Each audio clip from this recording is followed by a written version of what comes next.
Chapter 36. Chapter 36. Currying favor is a life skill. Astonished, Du Wan, who stood beside the old Zhang madam, stared at Zhang Ruan and the others as Kai Kei quietly stated, "Old madam, the eldest young miss has arrived." With her eyes remaining unopened, the old Zhang madam remained still and motionless. Lu Zhu was a little uneasy, but Zhang Ruan stayed composed and continued standing where she was. In a similar fashion, both Kai Kei and Du Wan silently waited off to the side. They neither spoke nor greeted Zhang Ruan, and clearly kept her waiting while giving her the cold shoulder. Zhang Ruan's gaze was dull, and in the silence and absence of either movement or word, she had proceeded to take the measure of the old madam.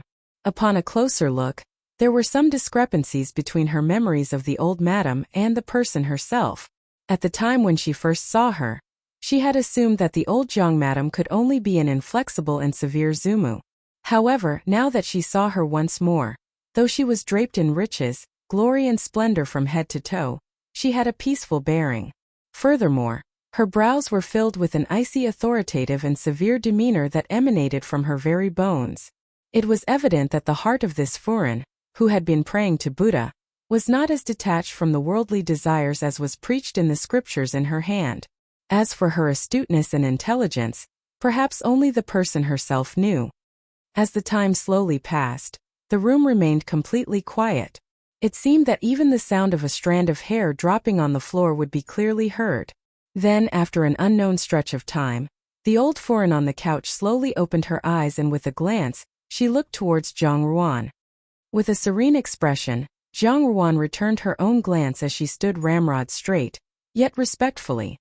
The old Zhang madam then narrowed her eyes and impassively spoke, "Why didn't you greet me at once when you came in? What are you doing, standing there like an immovable stone?" "When I first came in, I noticed that Zumu was silently chanting. One has to pray intently and wholeheartedly, otherwise, it would be deemed as insincere." Zhang Ruan did not dare to disrupt Zumu. Zhang Ruan smiled, "Yet, it seems that I have still troubled you." The old Zhang madam leaned to the side as Du Wan hurriedly presented her with a cup of hot tea. After she received the tea and took a sip, the old madam swept a look over Zhang Ruan. She then spoke, "Contrary to what one might expect, you are one that can stand her ground. In comparison to Zumu, I still have a lot to learn." Zhang Ruan modestly replied, "During the hurried return to the Fu yesterday, I had yet to visit Zumu. That is my mistake." The old Zhang madam indifferently countered, "The matter of your return to the Fu caused the capital to become abuzz with a great ruckus. Surely yesterday you had to deal with weariness and exhaustion. It was a right decision that you did not come here." While this was being said, her tone was rather ambiguous, therefore, one could not perceive the old foreign's intentions. Zhang Ruan thought briefly and said, "Regardless, Zumu is my paternal grandmother, the old madam of the Zhang Fu, and also Zhang Ruan's close family." It was unexpected that Zhang Ruan would say this, and upon hearing it, the old Zhang madam was slightly astonished. Slightly bending her head to take a few sips of tea, she spoke, "I have not seen you for a few years. Come forward and let me have a clearer look." In compliance, Zhang Ruan shifted closer. As they stood by the side, Kai Kei and Du Wan's gazes began to take the measure of Zhang Ruan. As the personal servants who served the old madam, the two were constantly by her side and were well acquainted with the old madam's temperament. They had predicted several possible scenarios that could have happened today, yet they had not envisioned such a situation as the one at this present moment. There was neither hatred spoken nor uncouth actions. On the contrary, it was incomparably tranquil. The eldest young miss bearing and disposition was unexpectedly magnanimous without the slightest bit of cowardice. Looking once more at the girl who had moved a few steps forward, her figure was delicate with an upright posture. As the sunlight shone on her bright and unblemished face, it further delineated her alabaster and jade-like skin tone. Her facial features were filled with tenderness, and her pair of moist and charming eyes revealed an expression of smiling serenely, exuding a warm and resolute aura. But most importantly, though she was standing in the center of the room, she did not exhibit even the slightest bit of timidity or stiffness that came with the youthful inexperience of a young lady. What was present, though, was a secure sort of steadiness, and compounded with that fluttering, resplendent appearance of hers, she deeply radiated a sort of noble magnificence. Du-Wan and Kai-Kei exchanged glances. They each saw the surprise in the other's eyes. This eldest miss had been at the countryside residence for several years. How had she transformed into someone so different, like a noble young lady who had been carefully nurtured in the palace? It was not only Du-Wan and Kai-Kei who were surprised. The old Zhang madam's perceptive gaze also rested upon Zhang Ruan, piercing in its intensity. There was not a flicker of change in Zhang Ruan's expression. She continued smiling slightly as she locked eyes with the old Zhang madam. The old Zhang madam looked away and said without emotion, "You have grown older, and have somewhat matured." She affected a cold demeanor to suppress the trace of surprise she felt. She had already lived most of the years of her life and was quite accurate at reading people. The Zhang Ruan of the present was an entirely different person from the Zhang Ruan of the past. If one were to compare the two young ladies of the Fu, just from this aspect of Zhang Ruan's ability to remain unruffled, Zhang Susu had lost greatly. However, the old Zhang madam could not understand what kind of opportunity Zhang Ruan could have had at the countryside residence in order to develop such an imposing and assertive manner at such a young age. "Your visit today wasn't just to come and pay respects to your Zumu, was it? What else is there?" the old Zhang madam asked. Long before Zhang Ruan arrived, a servant had already brought news of the earlier situation outside the entrance of Yanhua Yuan. That Zhang Ruan would seek her out to settle this matter caused the old Zhang madam great astonishment. However, after the initial surprise came the clarity of understanding. This eldest girl was not in favor with Zhang Quan, and her stepmother was not the type to be benevolent. So relying on Zumu must be the only route open to her. However, if she intended to curry favor in order to help Zhou Momo, she would find that the old Zhang madam would not be willing to help. Zhang Ruan had yet to say anything, when the voice of a servant outside was heard announcing, "Foreign has arrived." Immediately after that, a crisp and melodious voice said, "Zumu."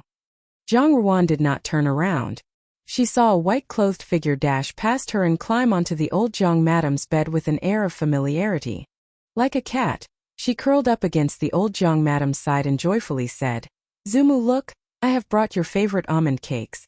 Then she placed the woven straw basket in her hands carefully onto the table, as if it were a precious treasure. "Sunyang, look at the way you are behaving. What should we do if you agitate Zumu?" Xia Yan's voice sounded from behind. "Nyang, young lady." Zhang Susu curled her lips and said, "That's of no concern. Zumu won't blame me for anything." "Naughty child," the old Zhang madam said in reprimand, but a smile appeared on her face. "You have such disregard for proper etiquette, that when you are married in the future, you will be a laughing stock." "What is Zumu saying?" Zhang Susu's face reddened. With a turn of her head, she appeared to have just noticed Zhang Ruan, and exclaimed in surprise, "Da Jejia is also here." "Da Jejia? Eldest sister." Zhang Ruan smiled and nodded. Zhang Susu looked at the old Zhang madam, then again at Zhang Ruan. Suddenly she said, "Zumu, are you and Da Jejia whispering secrets behind Susu's back? Susu wants to hear them too." "Da Jejia, what were you both doing just now?" She blinked several times. Her eyes, as beautiful and luminous as misty clouds, were lively with intelligence and full of emotion. Her bright red, tear-shaped birthmark was like a little flower and her attitude was innocent and guileless. She seemed just like a fairy who had fallen into the mortal realm, causing humans to feel for her. Old Zhang madam did not say anything, and simply turned her indifferent gaze towards Zhang Ruan. Kai-Kei looked at Zhang Ruan with some trepidation. This room was very lively and bustling with noise, but eldest miss seemed to be all alone in the midst of it, isolated with nary a person to speak on her behalf. Xia Yan smiled. "Sunyang, don't talk nonsense, your eldest sister." Before she could finish speaking, Zhang Ruan sighed gently and spoke slowly, her voice soft and gentle. "Sunyang is wrong. I am here today only to visit Zumu. Sunyang, you are also aware that I was in the other residence for 5 whole years, which means 5 years of not being able to meet Zumu. The sacred Buddhist scriptures speak of striving for perfection. In this world, I think perfection is most closely achieved when families reunite. Unlike you, Sunyang, I have not been able to enjoy this perfection at all times. For me, today's meeting with Zumu has been the most perfect moment in the past 5 years. Zumu and I have not been colluding. I only wanted to be close to my family. Copyright Meraki Translations Transgeek. WordPress. Com. This translation belongs to Transgeek. WordPress. Com. If you are not reading this from this site, then this has been posted without the consent of the translator. Translated by Irisu, SHL Tokis. Chapter 37. J. Chapter 37, Confrontation. The house was exceptionally quiet. Zhang Ruan calmly stood there with a faint smile on her face, yet her gaze seemed to reveal a streak of grief. In comparison with the pity that Jiang Susu evoked in others, her quietude caused others to feel an urge to probe further. The smile on Xia Yan's face had stiffened as her hands tightened into fists inside her sleeves. At first glance, this comment from Zhang Ruan seemed benign, yet it soundlessly and wordlessly found fault with Jiang Susu's lack of courtesy. Who would make things difficult for a girl who had just returned home and longed for familial love? As expected, one could see that the old Jiang madam's gaze had become gentler as she looked upon Zhang Ruan. Xia Yan had yet to respond before Jiang Susu heard the old madam's displeased voice echo. Sunyang, your Dejie has only just returned home. Coming to see me this Zumu is something right and proper to do. Don't you cause trouble. For a split second, Jiang Susu was stunned because indeed, what she had said earlier was deliberately targeted against Zhang Ruan. However, she had been confident that the old madam would not rebuke her at all. In all these years, she had been cleverly adorable and thoughtful, and the old Jiang madam had always extremely doted on her. Yet, today was the first time she had gotten angry at her. When all was said and done, however, she was still of a young age, therefore, Jiang Susu concealed her emotions with some difficulty as she gave a forced smile. I am sorry, Dejie. Susu did not do it on purpose. Dejie, don't be upset. All right. You and I are sisters, how could I be angry? Zhang Ruan replied gently. The old Jiang madam was even more satisfied as she stated, you two sisters both need to support each other. The eldest girl did well today. The eldest girl. Xia Yan smiled as she stepped forward. Naturally, Ruanyang is a good girl.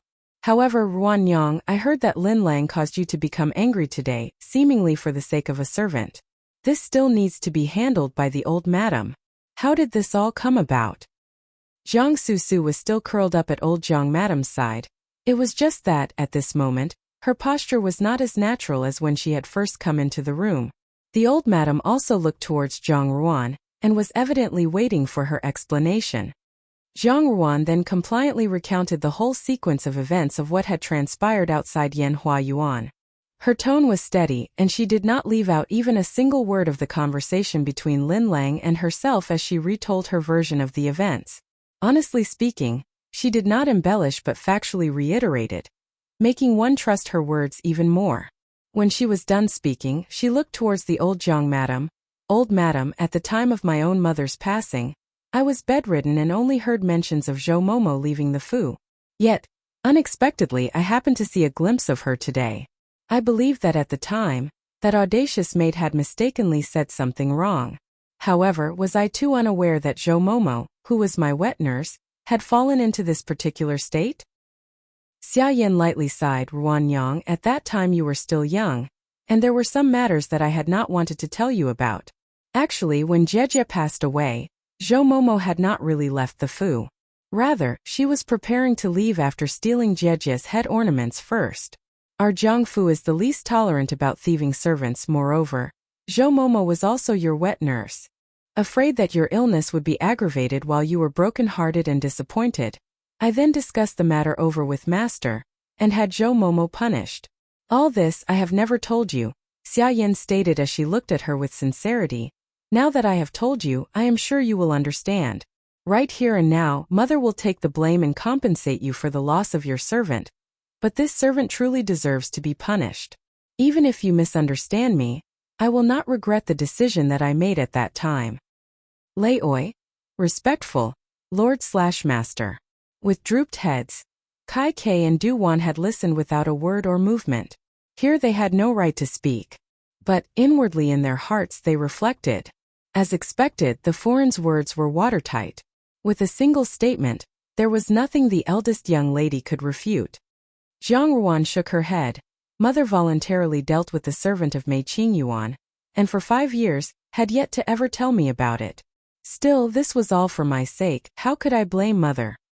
Xia Yan's complexion was rather unpleasant, yet, when she saw that Zhang Ruan's complexion showed even more sincerity than hers, it seemed that she had not realized the hidden mockery behind her own words. In her heart, Xia Yan stifled a breath. Zhang Ruan then continued, "Nonetheless, I have one matter that I am still unclear about, and that is about the servant who committed the crime of stealing their master's wealth and head ornaments. It seems unlikely that punishments such as gouging out a criminal's eyes or eating night soil would be meted out to the culprit at all. After all, the Zhang family is also considered to have a literary reputation. How could we have doled out such bloody punishments? Gouging out eyes, eating night soil?" The old Zhang madam frowned. What is the meaning of this? She was a person who practiced Buddhism, therefore in some matters she had her own views. Previously, she had always turned a blind eye towards Xia Yan's methods, as she knew that Xia Yan was not one who was easy to deal with. Yet, it appeared that this foreign was unlike her usual soft-spoken self. She too could be this ruthless towards a defenseless wet nurse. And so, what this foreign had done had already touched her bottom line. Nianfo or are simply forms of mindfulness which are essentially methods of meditating upon Amitabha Buddha. Xia Yan's voice remained gentle. It is not like that. It is precisely because I kept in mind that Zhou Momo was Ruan Yang's wet nurse, that I too did not have the heart to chastise her too heavily. So I had her sent to the washing room. Who knew that in the washing room, Zhou Momo still kept her habit of pilfering and a dispute occurred between her and the other servants. Her eyes had been gouged out and the washing room could no longer tolerate her. Therefore, she could only work as a night soil collector. So that was how it was. Zhang Ruan spoke thoughtfully. Then where is that person who gouged out Zhou Momo's eyeballs now? They were beaten with a plank and expelled out of the fu. Xia Yan remarked, as for eating night soil, that was that servant girl Lin Lang's own decision. I have already severely chided her. With this sort of action, contrary to what the situation looked like, she was made to appear like an able and virtuous wife with good moral conduct who worked for the benefit of everyone. Indeed, she had presented herself as faultless, and that it was entirely Zhang Ruan who had been making a mountain out of a molehill. Zhang Ruan smiled slightly. Mother is truly wonderful because if it were me, I might not have been able to do any better. It's just that, since I have now returned and Zhou Momo's crime was not a severe one, she could still be considered as my Mei Qingyuan. No, one of Ruanju's people. May I have Mother make a decision and permit Ruan Yang's request? Without waiting for Xia Yan to speak, Zhang Susu immediately spoke out, Jejie, if you want Zhou Momo to return to your courtyard once more, are you not afraid that she might filch things? Ruan Yang, I know that you are a kind-hearted child, but with Zhou Momo's moral character, she truly is not suitable to accompany you. Furthermore, she has become blind, thus assigning her to the Ruanju would merely be her living as a parasite. Would you really want to keep a servant that you must serve instead of the other way round? Then wouldn't the Jiangfu become a laughingstock? Doesn't the old foreign think so too? That's right. The old Jiang madam nodded. Jiang Ruan added, it's because I am doing this for the Jiangfu that I am pursuing matters along this line of action. The Jiangfu has always been morally upright and has greatly executed matters within the rules and regulations. Now under everyone's nose, Zhou Momo, a perfectly healthy person, has lost her pair of eyes. The next time there might be someone else and they may not only lose a pair of eyes. If this was spread around, how would others look upon our Jiangfu? They would simply say that the Jiangfu is extremely disordered, and that Mother cannot manage the household well. If Zhou Momo truly does begin to steal in the Ruanju, then I would be the first to send her to the authorities. However, if she is able to turn over a new leaf, then I would consider it as the predestined fate to maintaining a master and servant relationship between us. Moreover, a person being blind does not mean that they cannot do anything at all. In this world, there are many things that we are unable to see from birth. Nevertheless, aren't we able to live well just fine? While she was speaking, she noticed that the old Jiang madam's expression had somewhat relaxed, and once more, Xia Yan had heard the implied overt and underhand mocking remarks of her own unfavorable management of the household. Xia Yan's eyebrows furrowed. Certainly, this is not permissible. Mother, Zhang Ruan interrupted her as she placidly said, Everything has its own cause and effect, so it could be considered as a good deed for the future generation. In one's lifetime, it would be best not to have one's bad deeds multiply. Translated by Iris. Chapter 38. Chapter 38. Making Clothes. The old Jiang madam had always been a follower of Buddha. After hearing what Jiang Ruan had to say, she said, "Eldest girl is right. Jiangfu is not a place where sympathy and kindness are absent. That someone would have her eyes dug out under your very nose does not speak well of you as the manager of the household. Since she is just an insignificant servant, there is no harm in assigning her to the eldest girl's residence. No matter what, the servant is also one of her people, so it's right to leave her to deal with the matter." Jiang Ruan smiled and said, "Thank you, Zumu." Xia Yan was stunned but quickly recovered and said laughingly, "Since this is what mother has decreed, I will not pursue the matter any further. However, when Jiang Ruan brings this servant into her residence, what will she have her do? Will the servant be assigned to dispose off the night soil there as well?" Jiang Ruan could not hold back her laughter. "Mother worries too much. As Zhou Momo is now a member of my residence, she will resume her duties as a personal servant, just as she was previously." Xia Yan's eyes flashed. "Ruan Yang, you are an unmarried woman. It would not be good for outsiders to know that the personal servant by your side is blind." "What's wrong with that?" Jiang Ruan continued. "Not everything in this world can be discerned just by outward appearances." "That's enough," the old Jiang madam said with a touch of impatience. "Eldest girl is still young. She doesn't need to go out of her way to project a good image. As long as she is comfortable with the servant, it is fine. It is too early to worry about it now." She looked Jiang Ruan up and down and frowned. In a few days' time, the wife of Assistant Minister Shen will be hosting a birthday banquet, and has issued a collective invitation to all of the young ladies from Jiangfu. You, as the mother, should not just concern yourself all day with the running of the Jiangfu. You should have arranged for this eldest girl to have new clothes already. Take a look. What kind of clothes is she wearing today? If others were to see her right now, they would say that our Jiangfu is mistreating our daughter. Shiliang, an ancient official title, assistant minister. In the Ming and Qing dynasties, the vice president of one of the 6 boards. Even with her return to the Jiangfu, Jiang Ruan had not changed her previous way of dressing, and was still wearing her old dark green jacket patterned with water caltrops. Although her features were bright, and the old clothes added several degrees of color, the stark contrast between her and Jiang Susu was immediately noticeable. Jiang Susu mostly favored white clothes and extremely simple adornments. At first glance she looked plain and elegant. However, upon closer examination, all her clothes without exception were made of expensive silk, and the embroidery on them was of the highest quality. Although the few head ornaments she wore looked simple, they were all considerably expensive. Looking at her, it was clear that she was a well-cared-for and meticulously raised young lady from a wealthy family, well-bred and refined in temperament. Although Ruaner cannot be compared to Su'er Yu as the stepmother, should still have her concerns at heart, the old Jiang madam reprimanded Xia Yan. Xia Yan said ashamedly, "This is all daughter-in-law's fault. Over these past few days, even though Ruan Yang had returned, daughter-in-law was paying attention to the matters of the Jiangfu, and forgot all about Ruan Yang. Later, daughter-in-law will ask the seamstress from Rui Lu to come and measure Ruan Yang for some new clothes.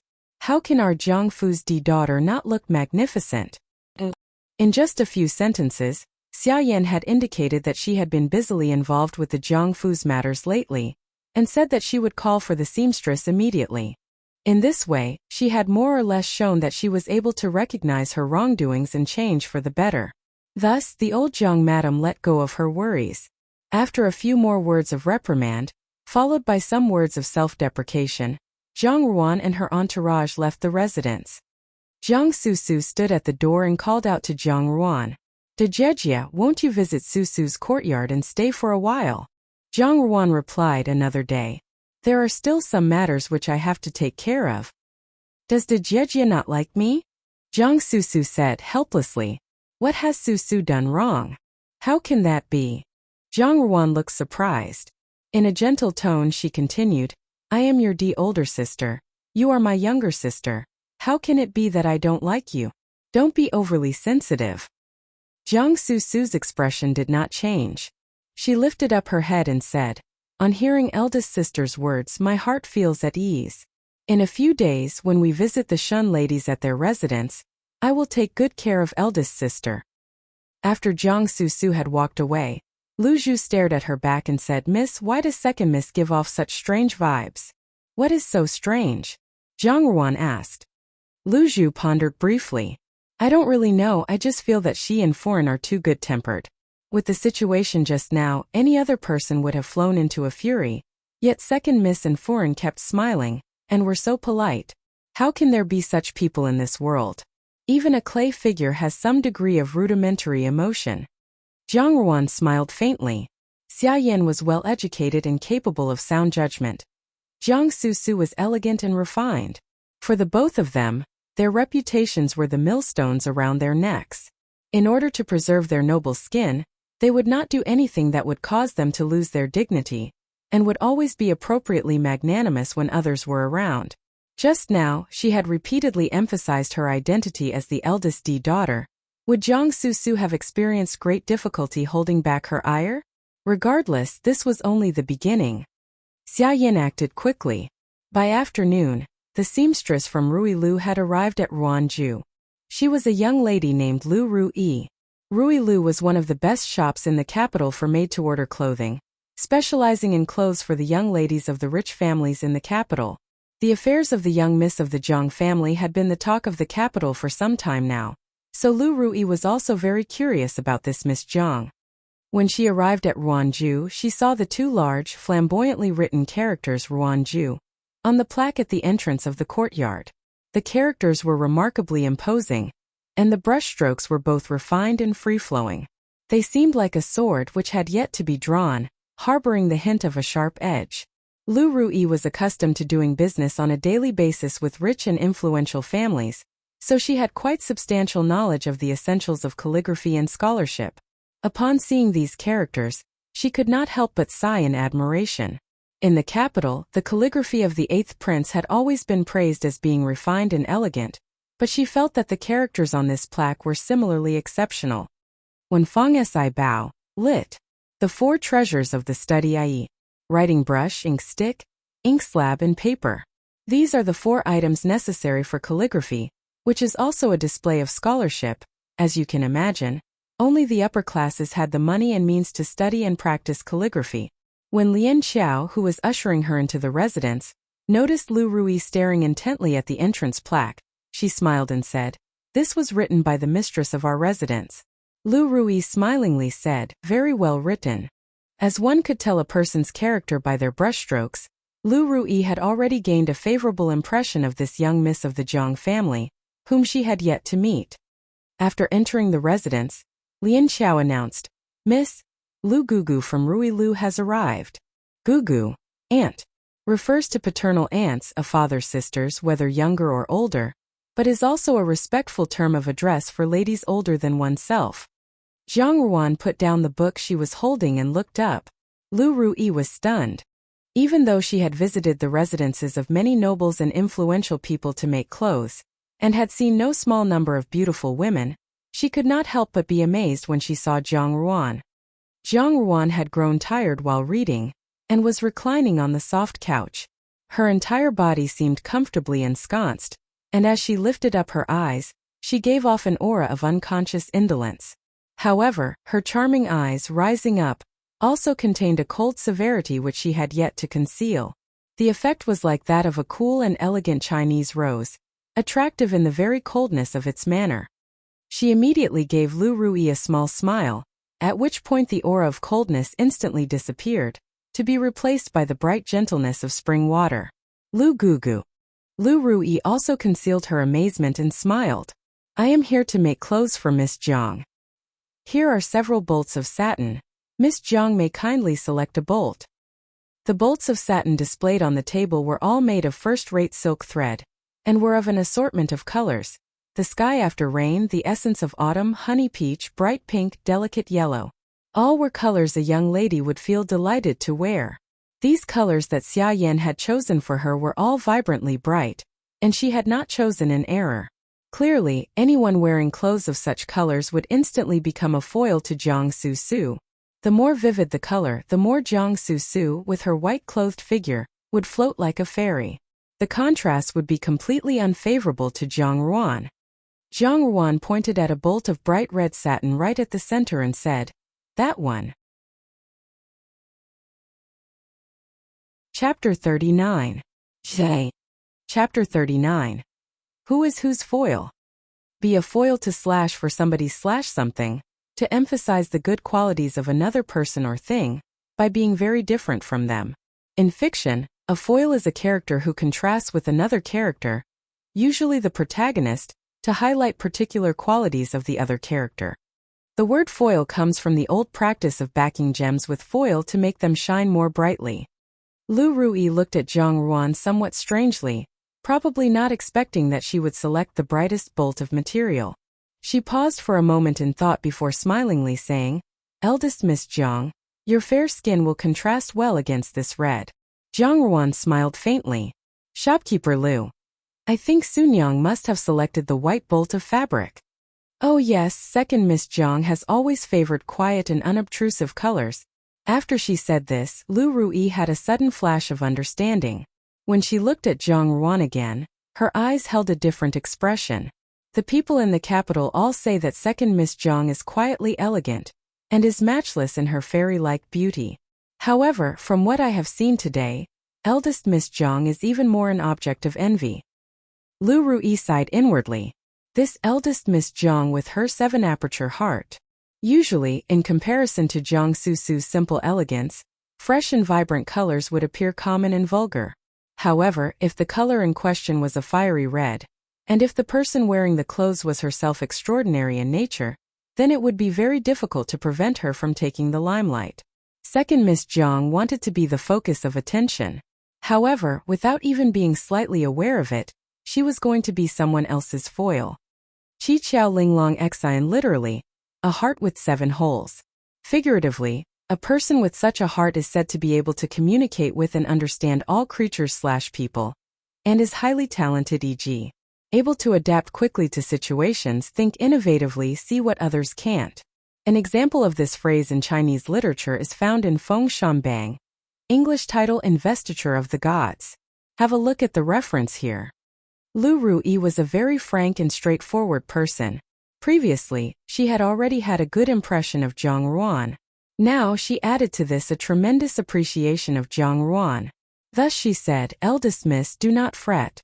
I guarantee that the dress from Rui Lu will be to your satisfaction. When the time comes for you to make a public appearance, you will be presentable and impressive, and all eyes will be drawn to you." Zhang Ruan also smiled. "Many thanks, Miss Lu." Thus, measurements were taken and the dresses were made. Several days later, Rui Lu sent the dresses over. Because all of the young ladies of the Zhang household had been measured for the dresses at the same time, all the clothes were sent to the old Zhang madam's Guilan Yuan. By the time Zhang Ruan and Lian Qiao reached Guilan Yuan, Jiang Su had already arrived. When she saw Zhang Ruan, she smiled and said, "Is de Jejia also here to look at the dresses?" Zhang Ruan nodded, only to hear Jiang Su carry on. "However, it is just a few items of clothing. I don't understand why Zumu must always have us gather. It's the same every time, the dresses are more or less the same, there is really nothing to see." She said this with an innocent and indifferent tone, like an ethereal soaring fairy, who had not an iota of interest in jewelry or clothing, nor the least hint of desire. It seemed as if this kind of girl did not belong to this crude earth. Rather, she should have been hidden right from birth in the palm of one's hand, dearly cherished and taken care of, to live a life of innocence. In Zhang Ruan's previous life, Jiang Su's talents and reputation were well known throughout the capital, yet she did not seem like the other girls who were greedy for fame and wealth. Everyone praised her highly, and Zhang Ruan had also thought this younger sister had no understanding of such worldly matters. It was only when she reached the final moments of her previous life that she realized it was not that Jiang Su had no desires, or that she viewed fame and wealth as nothing better than a discarded shoe. She did want them, and she had always aimed for the highest position in the world. Anything else was beneath her contempt. In this current life, Jiang Su was still young, and it was uncertain if, presently, she had that same force of determination. When the old Jiang madam heard what Jiang Susu said, she laughingly scolded her. "Which girl does not like to dress up and look pretty? You are so good. You look like a servant girl dressed in your simple and neat clothes all day long. This is the time of your blossoming youth. Yet, you don't like to wear bright colors." Although this was her comment, the old Jiang madam had a satisfied expression on her face. It was evident that she considered that Jiang Susu's unobtrusive clothes expressed refinement, in contrast to the people around her. Jiang Susu frowned. "I don't like those types of colors. I heard Jie wanted red satin, is that really true?" Jiang Ruan nodded. "Yes, since the timing happens to coincide with the start of the new year. I wanted to wear something more festive." This was an acceptable reason, and Jiang Susu could not say anything else. While they had been waiting, Jiang Li and Jiang Dan had arrived one after the other. They bowed to the old Jiang madam and stood to one side. Jiang Li was well behaved in front of old Jiang madam, and apart from a hint of arrogance in the way she looked at Jiang Ruan, there was nothing to fault her for. In contrast, Jiang Dan's face bore a timid expression, and she clutched somewhat helplessly at the lower half of her dress, as if she was highly uncomfortable with the situation of having everyone get together. After a while, the old Jiang madam's trusted servant, Kai Kei, walked in carrying a small trunk. Smiling, she said, "Miss Lu of Ruilu says she rushed these 4 items first. Over the next few days, she will hasten to make the spring clothes, and will ask the young ladies to select material when it's time." Among the 4 girls of the Jiang household, Jiang Ruan had the fewest clothes, and they were all the clothes she had brought back from the rural residence. Naturally, the old Jiang madam was not going to allow her to go out wearing such clothes. The first thing to do would be to buy some clothes from a ready-made clothes store.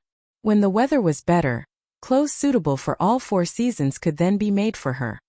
Jiang Li's gaze rested on Jiang Ruan for a moment, stabbing her with fierce eyes. The dissatisfaction on her face was obvious, but since the old Jiang madam was present, she said nothing in the end. Kai Kei opened the little trunk. "Young misses, please come and pick your dresses." The clothes were all neatly stacked in the exquisite wooden trunk specially made for Ruilu. Jiang Susu shot a glance at Jiang Ruan. "Jie, please go first."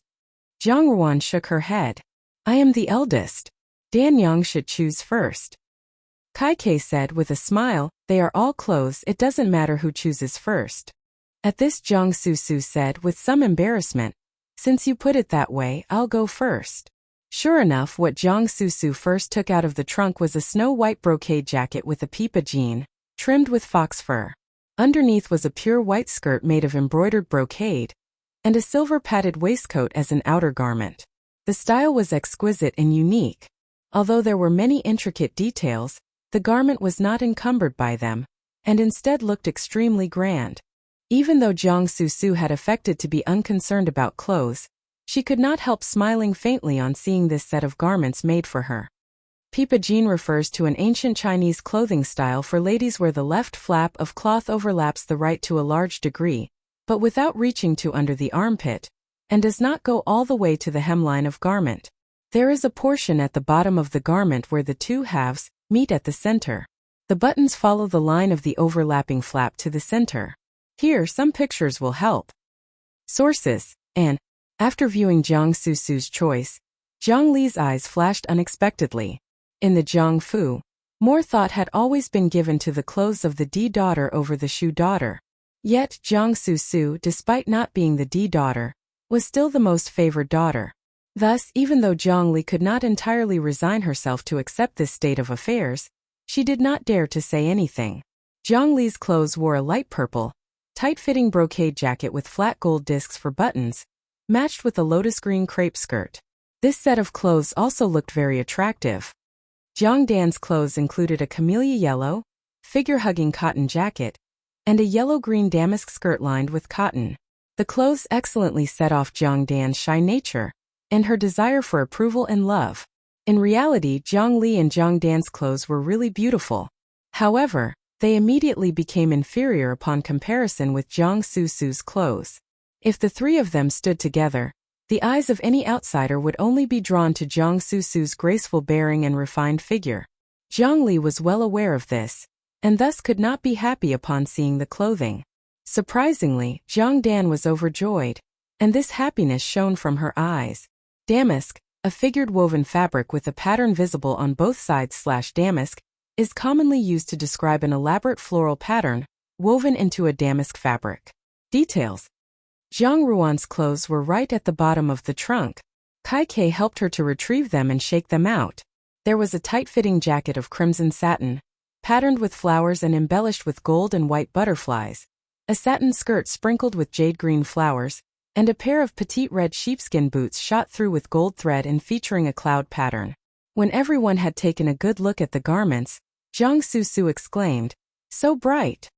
Although young ladies like brightly colored clothes, they were usually willing to wear soft pink or peach-colored clothes, or anything in a similar shade. Very few would ever try on clothes like this bright red color. For one, such a color was most appropriately worn by girls who by nature were passionate and fiery. If a gentle girl were to don such clothes, there would definitely be something lacking. Moreover, in the Jiangfu, Jiang Susu loved white clothes, so standing next to her in such bright red clothes would present a sharp contrast. Jiang Li and Jiang Dan were not as pretty as Jiang Susu. To choose to wear such a color and stand next to her would be a huge mistake. And Jiang Ruan had deliberately chosen this starkly fiery red. Chapter 40. Chapter 40. Favorable attention. Jiang Li laughed. How did Jie come to choose a completely different color from second older sister? With the two of you sitting together right now, it certainly is bright and interesting. Jiang Susu was startled for a moment, then giggled along. Jie, dressed in red, would definitely be prettier than Sun Yang and even more festive. Although she knew that Jiang Ruan had chosen the vermilion satin, she had not foreseen that Rui Lu would produce such an intricately gorgeous set of clothes from that fabric. However, this made her feel somewhat relieved. A young lady would inevitably be unable to stand up against such a gorgeous and complicated red dress. Even if Jiang Ruan had a bright and resplendent appearance, when she wore these clothes, she would only be drowned out by their impetus. Not only that, she would appear rather top-heavy and quite gaudy. Jiang Li, too, was thinking along the same lines as Jiang Susu, and the gaze she directed towards Jiang Ruan was somewhat filled with schadenfreude. Yet, at the tip of her lips, these words came out. Shopkeeper Lu is certainly very biased to have created such a gorgeous decorative design for Jie's clothes. We certainly would not be able to compare with it. With such a style of clothes, only Jie would have the courage to wear them.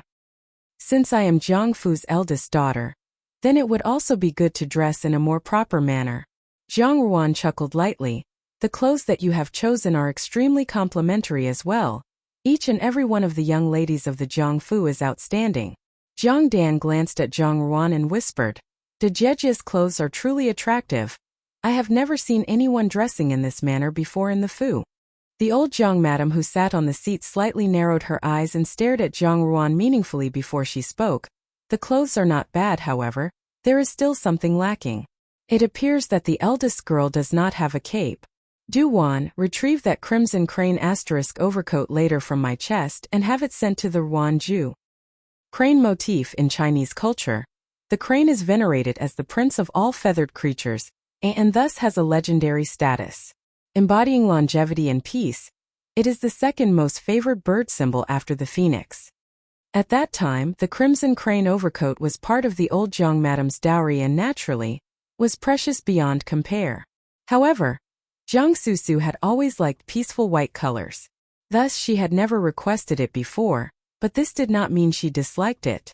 Now, seeing the old Jiang madam have her own dowry items gifted to Jiang Ruan, in her mind she was astonished. Jiang Li had long since seen red and sourly added, Zumu certainly dotes on Jie. To have just returned and already such great things have been given to you. The old Jiang madam shot her a glance and remarked with an indistinguishable tone of neither joy nor anger, You have all been raised in the Jiangfu. Has anything you have used or worn been lacking? The eldest girl has only just returned home, and she has gone through much hardship in the manor over the past few years. Look, she doesn't even have any presentable accessories on hand. Jiang Susu thought for a moment and then spoke, Zumu is right. Jie, I have quite a number of ornaments. Why don't you come over to my courtyard for a visit and choose some accessories? Only my accessories are too plain, so I am not sure if you would like them. Zhang Li was unable to be as generous as Zhang Su. Since she could not bring herself to do so, she simply turned her head aside and pretended not to have heard the offer. Zhang Dan merely lowered her head and her hands grabbed onto the corner of the hem of her own clothes tightly. She did not have as many accessories as her two older sisters. At most, she would only have those that were bestowed by the madam during the new year. However, from what she had already amassed, if it was urgently required someday, she would be able to pawn them off. How can I take Mimi's things? Zhang Ruan replied, it will be all right. Mother will definitely have some prepared for me. The old Zhang madam's gaze glinted as she waved her hand. Never mind, you have all received your clothes. Since you are going to Assistant Minister Shen's residence tomorrow, you will have to dress yourselves respectably. My Zhang Fu's daughters are all well-bred young ladies of a prestigious family. Second girl, your Jiejie has just returned to the capital, and will be extremely unfamiliar with many people in the capital. Tomorrow you will have to take care of her. When you are outside the Fu, all of you will be the representatives and the face of the Jiang Fu. At that time you will have to mutually assist each other. Jiang Su nodded. What Zumu has instructed, Sun Yang understands. Zhang Ruan too nodded in assent. After speaking for a while, the old Zhang madam then wanted to meditate. Thus the young ladies respectively took their own completed sets of clothes and returned to their courtyards. Though in the end, Zhang Ruan did not go to Jiang Su's courtyard to choose some accessories. However, she heard that Zhang Li had gone and borrowed some necklaces and hairpins. Jiang Su was not stingy towards Zhang Li regarding the accessories and precious stones. Perhaps it was because Zhang Quan never allowed her to lack for anything. As expected that evening, Kai Kei, the maidservant at the old madam's side, sent the crimson crane overcoat over.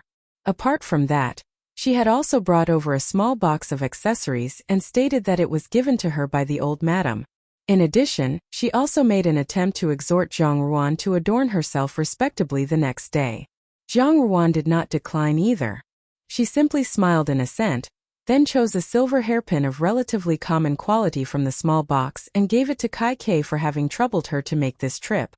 At first, Kai Kei was unwilling to accept it, but eventually she conceded and accepted it with a smile. Once Kai Kei left, Lian Xiao then spoke. Now that the old madam is treating Miss this well, the hard times in Miss life can be considered over and the good times are just beginning. This crimson crane overcoat is certainly precious, and to have just given it to Miss like this, it is clear that in the old madam's heart, she still loves our young lady dearly. Bai Ji was delighted too, and as she folded the crane overcoat, she examined the woolen cloth at the same time. Lu Zhu shook her head. From what I see, that is unlikely. Miss has just returned to the Fu, and the old madam is right away having Miss dress respectably to attend the party at the Assistant Minister Shan's residence.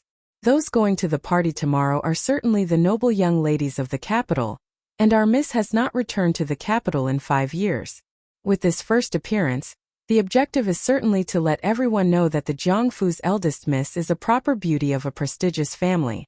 I surmise that the old madam has such intentions. Zhang Ruan lit up the lamp wick. Lu Zhu is right. There is not much advantage to the name of the Jiang Fu's eldest Miss other than influence. Keep that box safe. I'm afraid it will not be that relaxing tomorrow. In the Guilan Yuan, Zhang Mama got up to pour a cup of red date and lotus seed tea for the old madam. Old Zhang madam received the tea but did not drink and merely looked thoughtfully at the bobbing red date inside the teacup. Zhang Mama, what do you think about the eldest girl? Zhang Mama laughed. Eldest Miss was born beautiful, and upon seeing her now, her speech and manners are extremely elegant too.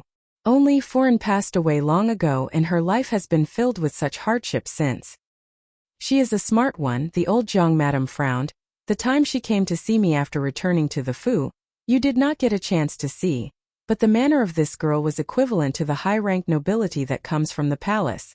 When I knew her before, she was timid and docile, but now her temperament has changed. It is unlike her own mother's as well. Only, during these past few years, she has always been in the rural manner. Those things that Xia Yin has done, you are equally aware of it. How could there possibly be good tidings for the eldest girl? Furthermore, to not be brought up as a waste is already not bad.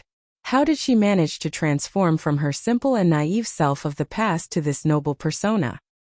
Perhaps she takes after you. Kai Kei, who had been listening at a side, answered with a smile. After all, she is your descendant. In those years, old Madam was indeed one of the very best well-bred young ladies in the capital. Anyone who heard your name would say that your mannerisms, capabilities and appearance were all preeminently outstanding. Looking upon eldest Miss now, she is clear and straightforward too. Perhaps she was innately so, thus, even if she was brought up in the rural manner, she could also have the manner of one raised in the palace. Look at your sweet-talking, the old young madam scolded with a smile. I do not know what benefits that girl has promised you to actually speak in her favor like this. I am not fawning over eldest miss, I am fawning over old madam, Kai Kei remarked. Zhang Mama laughed along. Old madam certainly does not need to worry that much. It is a good thing that eldest miss understands mores. From what I can see, eldest miss will be one of the very best among the young ladies of the prestigious families in the capital.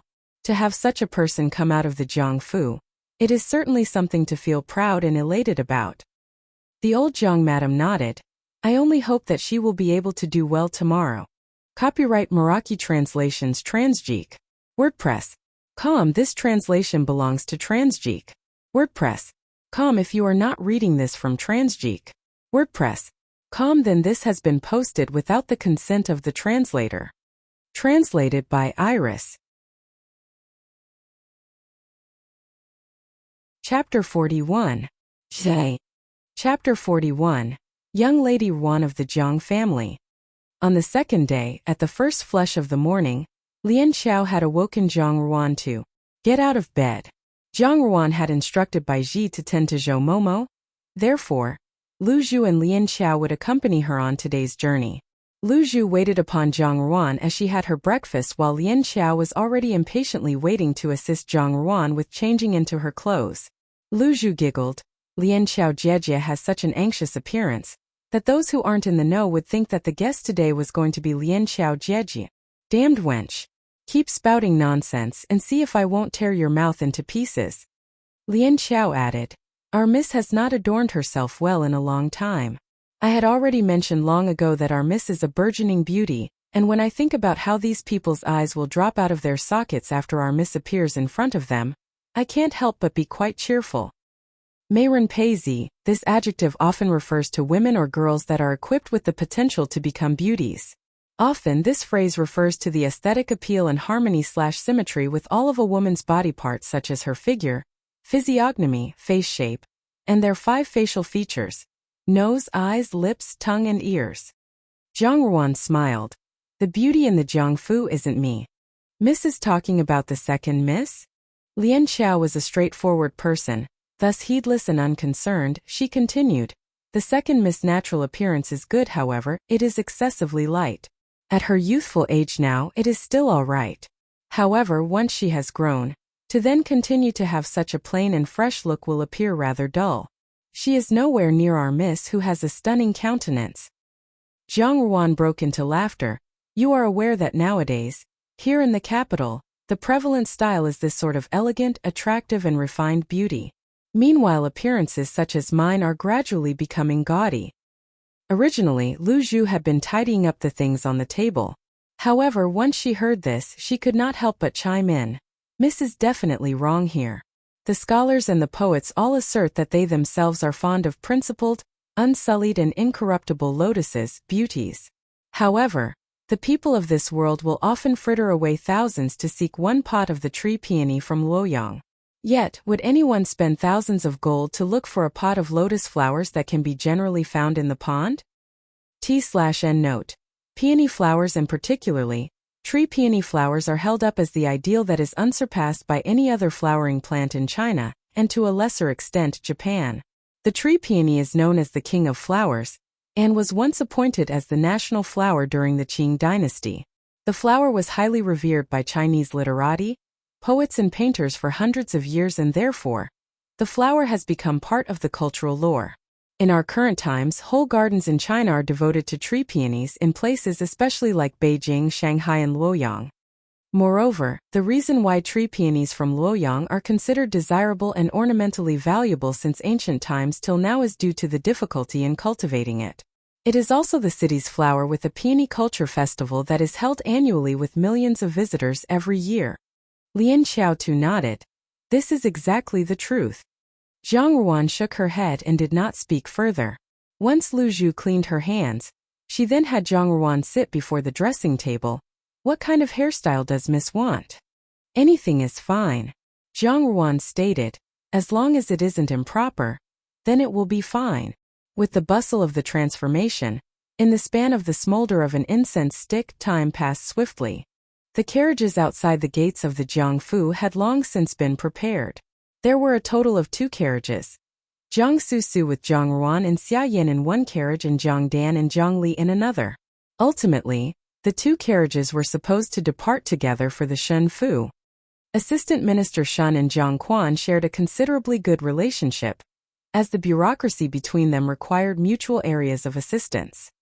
With Lien Xiao and Lu Zhu accompanying her, Zhang Ruan stepped out of the gate.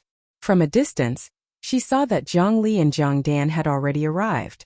The 2 of them stood by Xia Yan's side and were talking to Jiang Susu. Taking the lead and noticing Zhang Ruan, Zhang Li smiled. Jie has such great pride, to actually have mother and your sisters wait for such a long time. This is Zhang Ruan's fault. Zhang Ruan chuckled. After all, this is the first time that I am going to the Shenfu after I have returned. I looked for the Momo in the courtyard to ask for some pointers so as to not act inappropriately later on, because others would only say that our Jiangfu's people do not understand the customs and rules.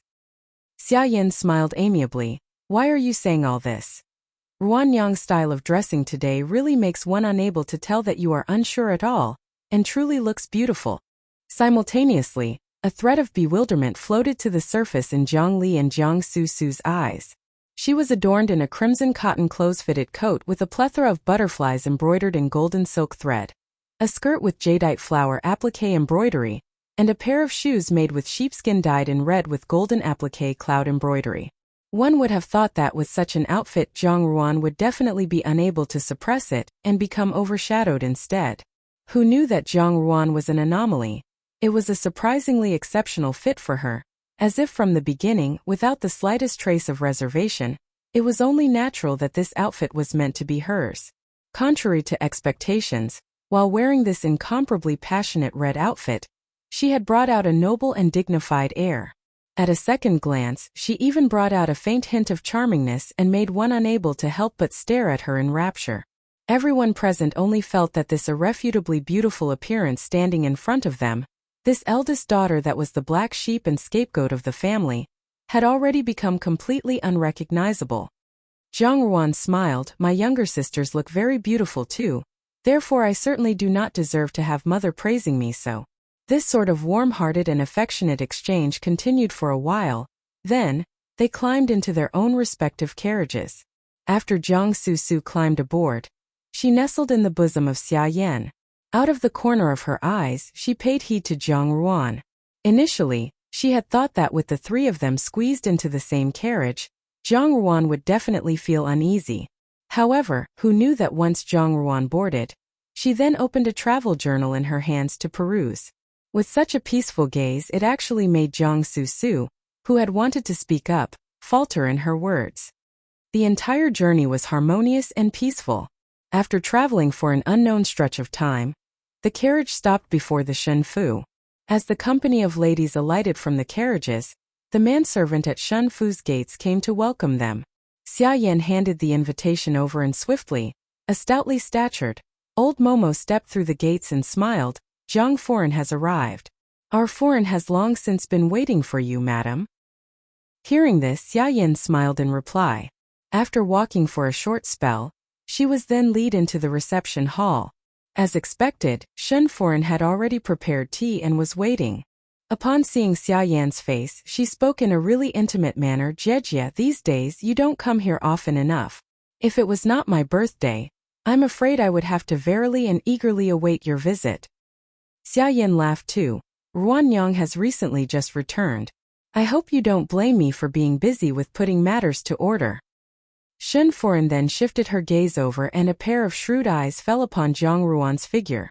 A flash of bedazzlement spread through her eyes as she exclaimed, "This must be the Zhang family's eldest young lady then. She truly is a burgeoning beauty." Stepping forward, Zhang Ruan gave her salutations. Hearing Shen Foran's rather unbridled words that were at the same time still calm and cool, she naturally and affably said, "Shen Foran has flattered me beyond word." Shen Foran's gaze was sharp and it seemed as if she was sizing up goods. Lian Qiao and Lu Zhu, who were following behind her, were rather discontented. However, without batting an eyelid, they shifted themselves slightly to the side and blocked Shen Foran's probing gaze. A trace of resentment could be seen in Zhang Li's eyes and reluctantly, she shot a sweet smile towards Shen Foran, "Hello Foran." However, Shen Foran had a very cold response toward Zhang Li, and merely made a sound of acknowledgement before she turned to look at Zhang Susu with a smile. "Su Nyang, these days, you are actually becoming more charming, just like a young fairy. It truly makes me feel green with envy." "Mother, what envy are you talking about?" Just as the Shen Foran's voice had fallen upon everyone's ears, one could suddenly hear a lovable and delicate voice coming from outside. From there, a young girl clothed in a pink jacket walked in. As she saw Zhang Susu, she excitedly shot forward, "Suer Jejia." Smiling, Zhang Susu held onto her hand, "Mingzhu Mimi." Shen Mingzhu was the pearl in the palm of Assistant Minister Shan's family. His family had 3 sons, but as for daughters, he only had one. In her past life, Zhang Ruan's impression of Shen Mingzhu was merely that she was a close friend of Zhang Susu. Yet, for some unknown reason, Mingzhu was always filled with enmity towards her. At every instance of contention between Shen Mingzhu and herself, it had always been resolved with the help of Zhang Susu. At that time, largely due to Shen Mingzhu's painstaking efforts, she had written herself off as an idiot beauty with her own words. Only vulgar female entertainers would have skills in dancing and the qin. In her past life, Zhang Ruan did not understand this animosity. She had never provoked Shen Mingzhu. Yet why was Shen Mingzhu always at odds with her? However, now that she had recalled everything that once happened, it was crystal clear. In the path of her past lifetime, foes were abundant. And now, after the blurring divide between life and death had ceased, where the wheels of time had turned back once more, where all of the past events had rewound back to a state where nothing had happened yet, seeing this old foe once more, Zhang Ruan was unsure what kind of ending Shen Mingzhu would have in this lifetime instead. As if she had sensed Zhang Ruan's gaze upon her, Shen Mingzhu turned her head around and upon taking a first glance at Zhang Ruan's appearance, she was startled. Her next reaction was an immediate and baffling question filled with ire. Who is she? The people around them had yet to speak in response when they saw Zhang Ruan smile slightly, and with an indistinct trace of ambiguous emotions in the corner of her eyes, she softly spoke, "Zhang family's Ruan Yang." Translated by Iris. Chapter 42. Chapter 42 Allure. "Then you are Zhang Ruan?" Shen Mingzhu was startled.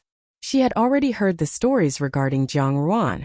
She was on good terms with Zhang Susu, and a few days ago, when Zhang Fu had become the subject of public ridicule due to the account circulating about Zhang Ruan's remarks in court, it had caused Zhang Susu's normally beautiful and refined appearance, and her gentle nature, to transform into a scowling countenance that lasted a few days. In Shen Mingzhu's eyes, Zhang Ruan was nothing better than a crude and untalented country bumpkin. However, after seeing Zhang Ruan today, she appeared to have a noble bearing equivalent to that of the palace officials. Her appearance was comparable to Zhang Susu's, and might even be a bit more vibrant. Zhang Ruan nodded. Zhang Li smiled and said, "Mingzhu Mimi, this is my Dejejia. She has just returned from the rural residence and is not familiar with how things are in the capital. This is the first time she has visited your residence." The manner in which Zhang Li emphasized this statement caused Shen Mingzhu's eyes to flash with contempt. She said, "The capital and the rural residence are very different. Miss Zhang should be careful." Lu Zhu and Lian Qiao could not prevent anger from showing on their faces. The 2 ladies were engaged in a battle, both overt and covert, but Xia Yan was happily chatting away with Shen Foran and appeared to not have noticed what was happening. Naturally, however, she would not say a word to help Zhang Ruan out of her embarrassment. No need to mention Zhang Dan. who was so thoroughly cowed that she dared not utter a single sound. She stood where she was with her head lowered, fervently hoping that no one would notice her. Zhang Li was already gleefully delighting in Zhang Ruan's predicament. What was unexpected was Zhang Susu's attitude. She stood to one side, smiling slightly without saying a word. This was the first time such a scene had occurred. In her previous life, whenever any of the young ladies from the influential families crossed swords with Zhang Ruan, if Zhang Susu were present, she would definitely speak up on Zhang Ruan's behalf. Perhaps it was to win her trust, or it could have been to burnish her own reputation. However, now she was unwilling to put in a good word for Zhang Ruan. Could it be possible that she was waiting for Zhang Ruan to lose her composure? Zhang Ruan simply smiled faintly and kept quiet without responding.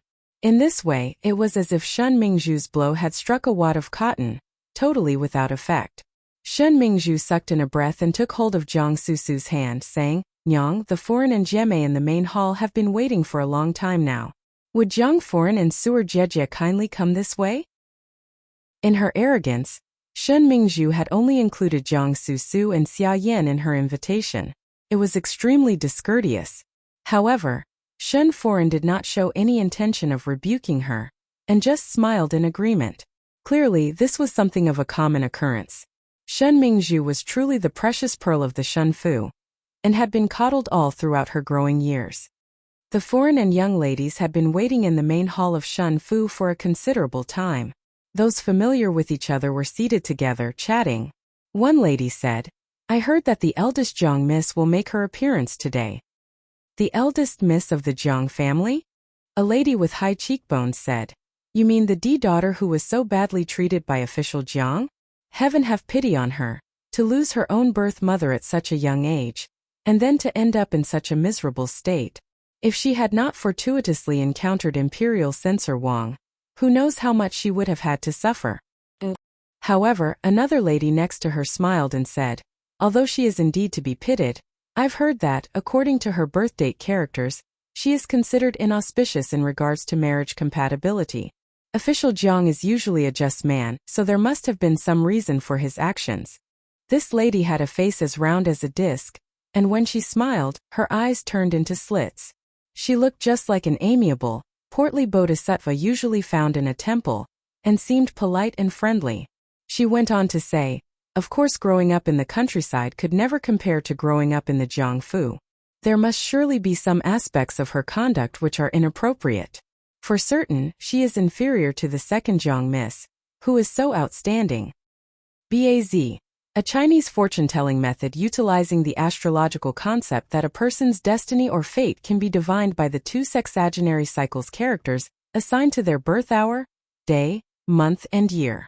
For more information, see here and here. Most commonly used before marriage to check compatibility. Kuchin. The term refers to someone who, in terms of marriage compatibility, is lacking almost a jinx. She would have to do something deemed auspicious in order to balance the marriage. On the other hand, there is also the possibility that such a person will increase her opportunities and fortunes through marriage. The former perspective is more likely. As soon as the second Jiang Miss was spoken of, everyone unanimously thought of Jiang Susu's talents and appearance, and each nodded in agreement. Naturally, the second Jiang Miss is indeed exceptional, just like a beautiful fairy. There is no comparison possible between her and the eldest Jiang Mississippi. When the eldest Jiang Miss and the second Jiang Miss stand next to each other, the contrast is very clear. It's enough that the Jiangfu has the second Jiang Miss. She is the capital's talented lady. The girl who grew up in the wild mountains would inevitably be terribly boorish.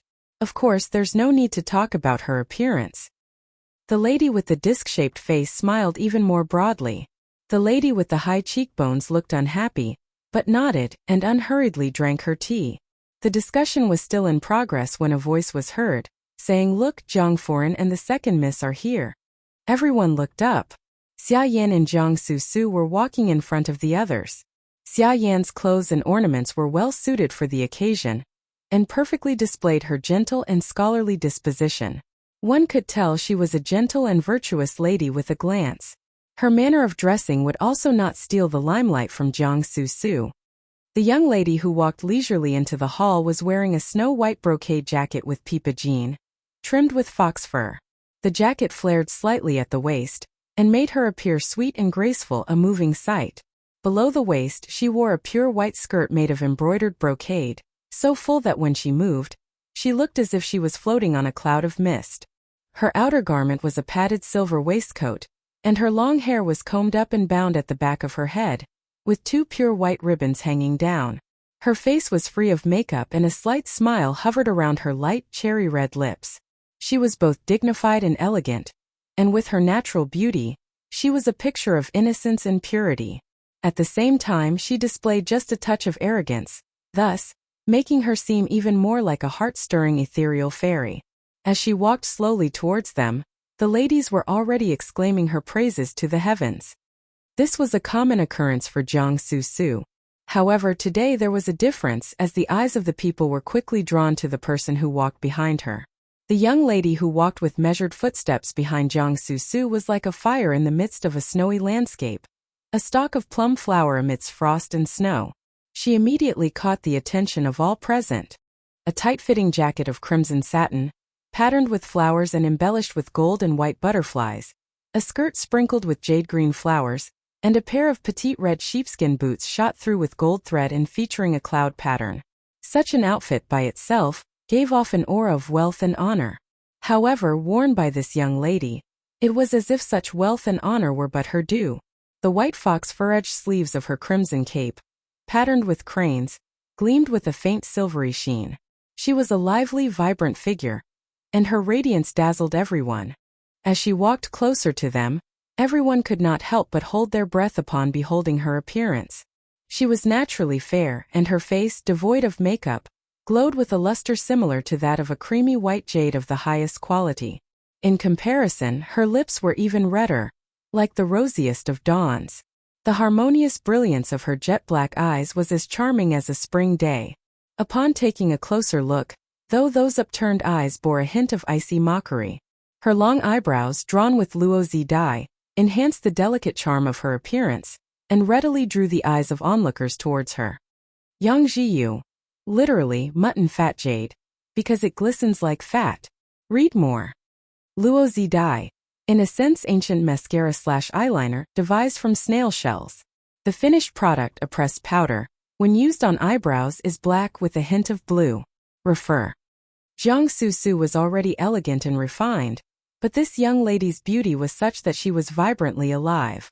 As a result, the people who had become accustomed to looking upon the ethereal fairy-like beauty of Jiang Su were dazzled by her. It was like watching a magical spirit full of vitality emerge from the flowering bushes, walking gracefully and elegantly towards them. On taking another look as this young lady walked, her skirt hardly whispered with movement, and neither did her hair, while her hands were decorously folded over in front of her chest. However, underneath this bright and vibrant appearance, there was a magnificent yet quiet nobility. That such a young lady should exhibit such a unique charm made people feel as if time had stood still. What gave rise to the greatest amazement was that, when this young lady stood next to Jiang Su, they were equally matched in terms of looks and bearing. If one looked carefully, one would suddenly feel that the elegant and refined fairy had lost several degrees of color in the presence of this vibrant spirit. That incomparable snow-white purity was somewhat inferior to this ardent and unrestrained crimson. A lady muttered, "It's the eldest miss of the Jiang family." Notice anybody who wants to try their hand at translating are most welcome to the Rebirth team. If you are interested, you can drop a comment below or mail it, email protected. Chapter 43. Chapter 43. A den of snakes and rats. In unison, the expressions on both Xia Yin and Jiang Su's faces changed minutely. The ladies had already started quietly chatting amongst one another. What uncouth girl from the mountain wilderness?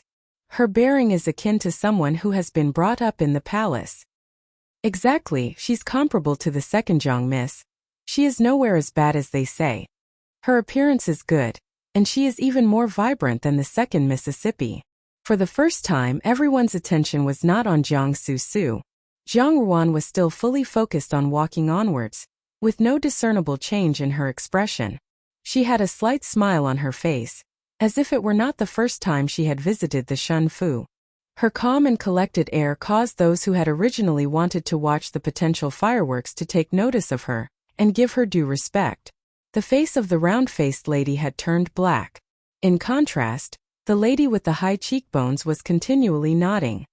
Shun Mingzhu, who was accompanying them, was thoroughly incensed and glared fiercely at Zhang Ruan. She walked over and grabbed Zhang Susu's hand, and without giving Zhang Ruan a second glance, she walked over to the women's seating area.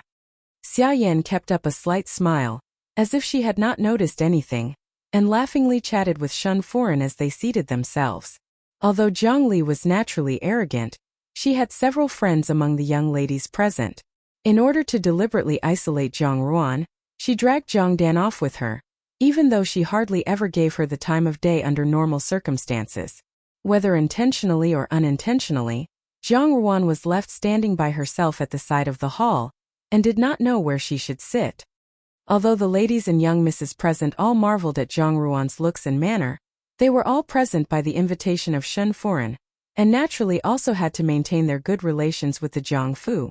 The present foreign of the Jiang Fu was Xia Yan, not Zhao Mei. Those who understood which way the wind blew would not take the initiative to help Zhang Ruan out of her predicament, not to mention the fact that Zhang Ruan's appearance was so magnificent, any young lady sitting next to her would only be in her shadow. Thus, in a moment, only the one who had been alienated from the others remained. Lu Zhu and Lian Xiao stood behind Zhang Ruan in low spirits, thinking that this visit to Shin Fu, contrary to expectation, had caused a loss of face and unmerited embarrassment for Zhang Ruan.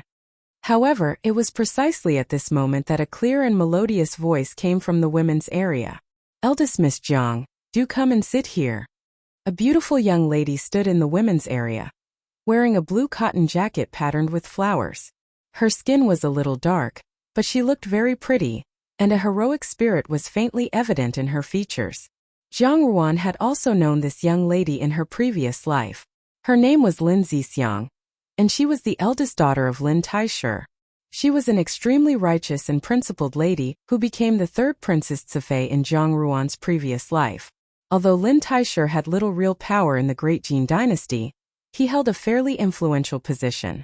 However, Lin Zixiang had not been able to gain the third prince's favor, and the situation worsened when Lin Taisher, to his utter dejection, was dismissed from his position by the emperor.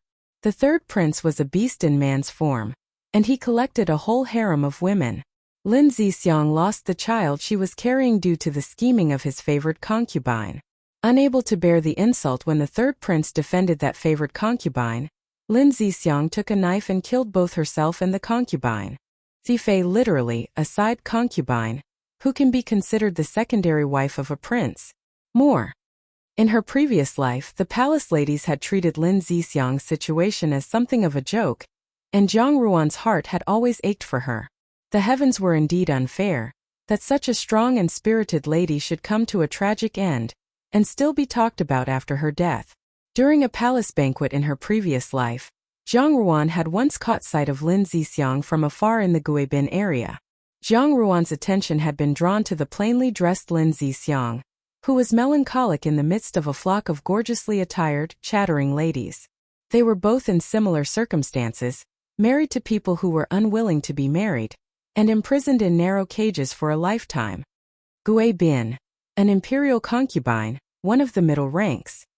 Zhang Ruan smiled at Lin Zixiang and walked over to sit by her.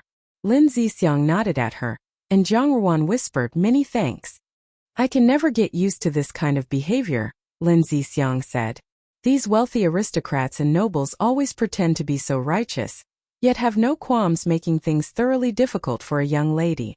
Such sophisticated words coming from such young lips. Zhang Ruan took in the serious expression on Lin Zixiang's face and could not help laughing.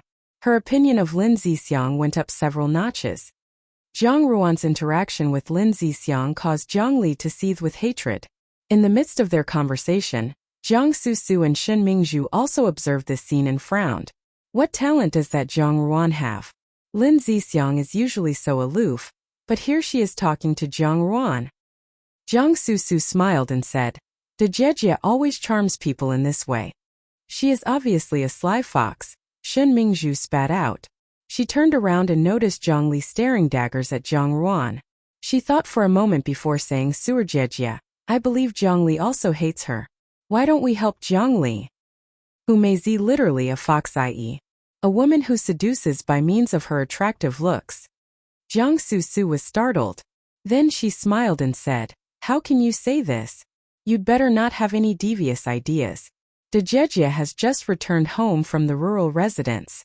If an incident were to occur, her reputation would be damaged. How could she conduct herself as a person with integrity in the capital after that? Shen Mingzhu also smiled.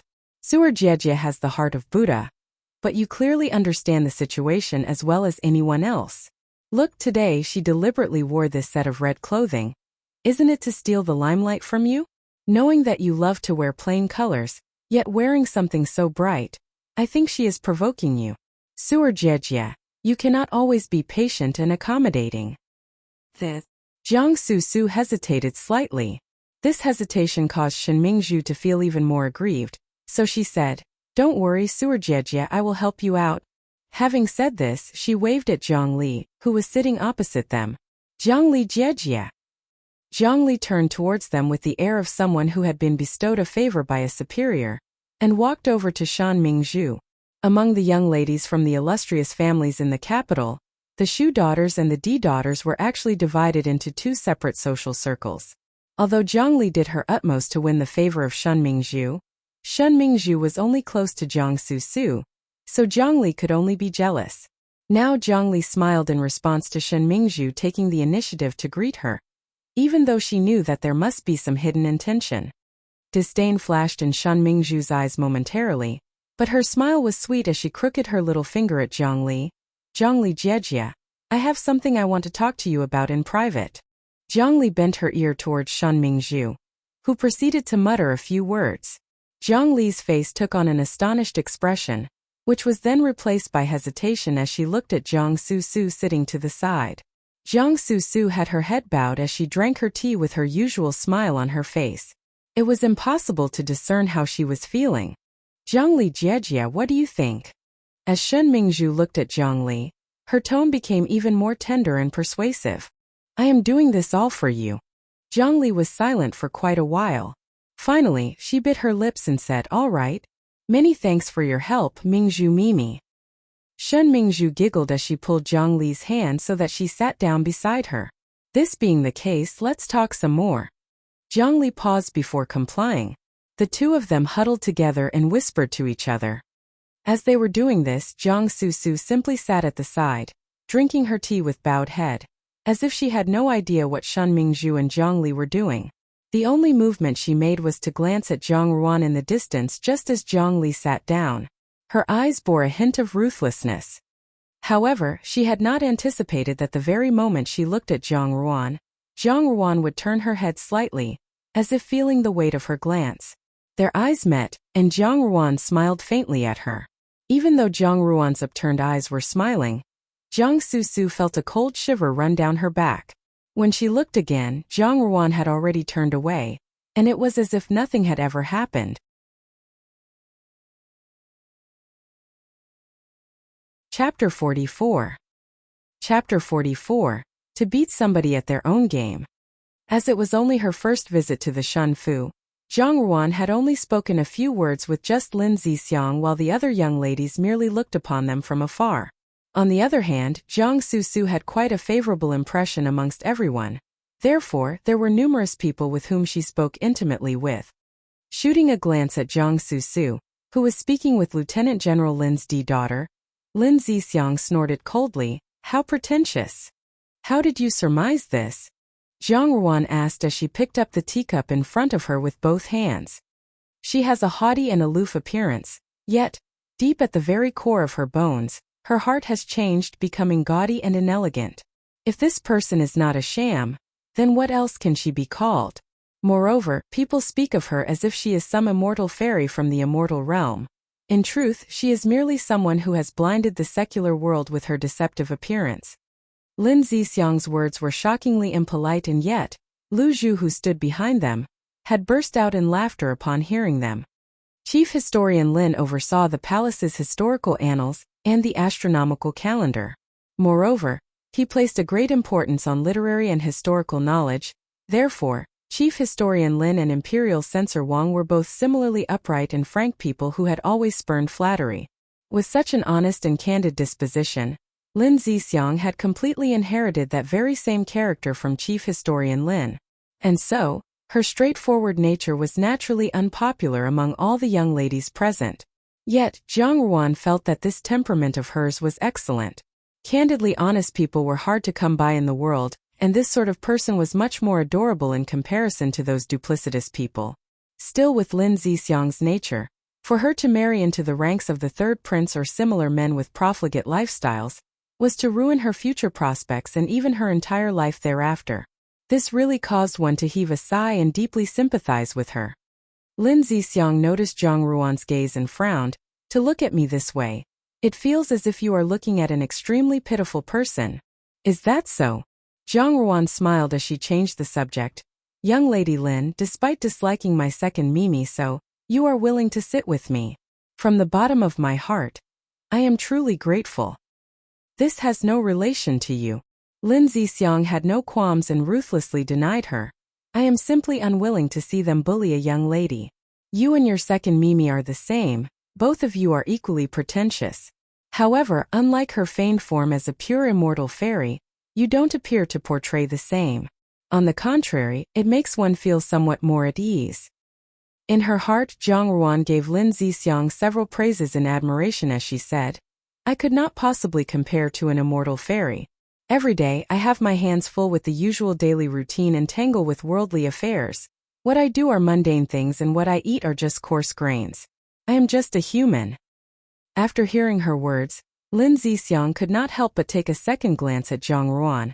Contrary to what I had expected, you do have some self-awareness. Lian Xiao wanted to say something but hesitated, and finally managed to somehow endure. Zhang Ruan herself paid no heed to this as she knew that the young miss of the Lin family bore her no malice at all. Still, for her to not spare others with her words, that was fine as well.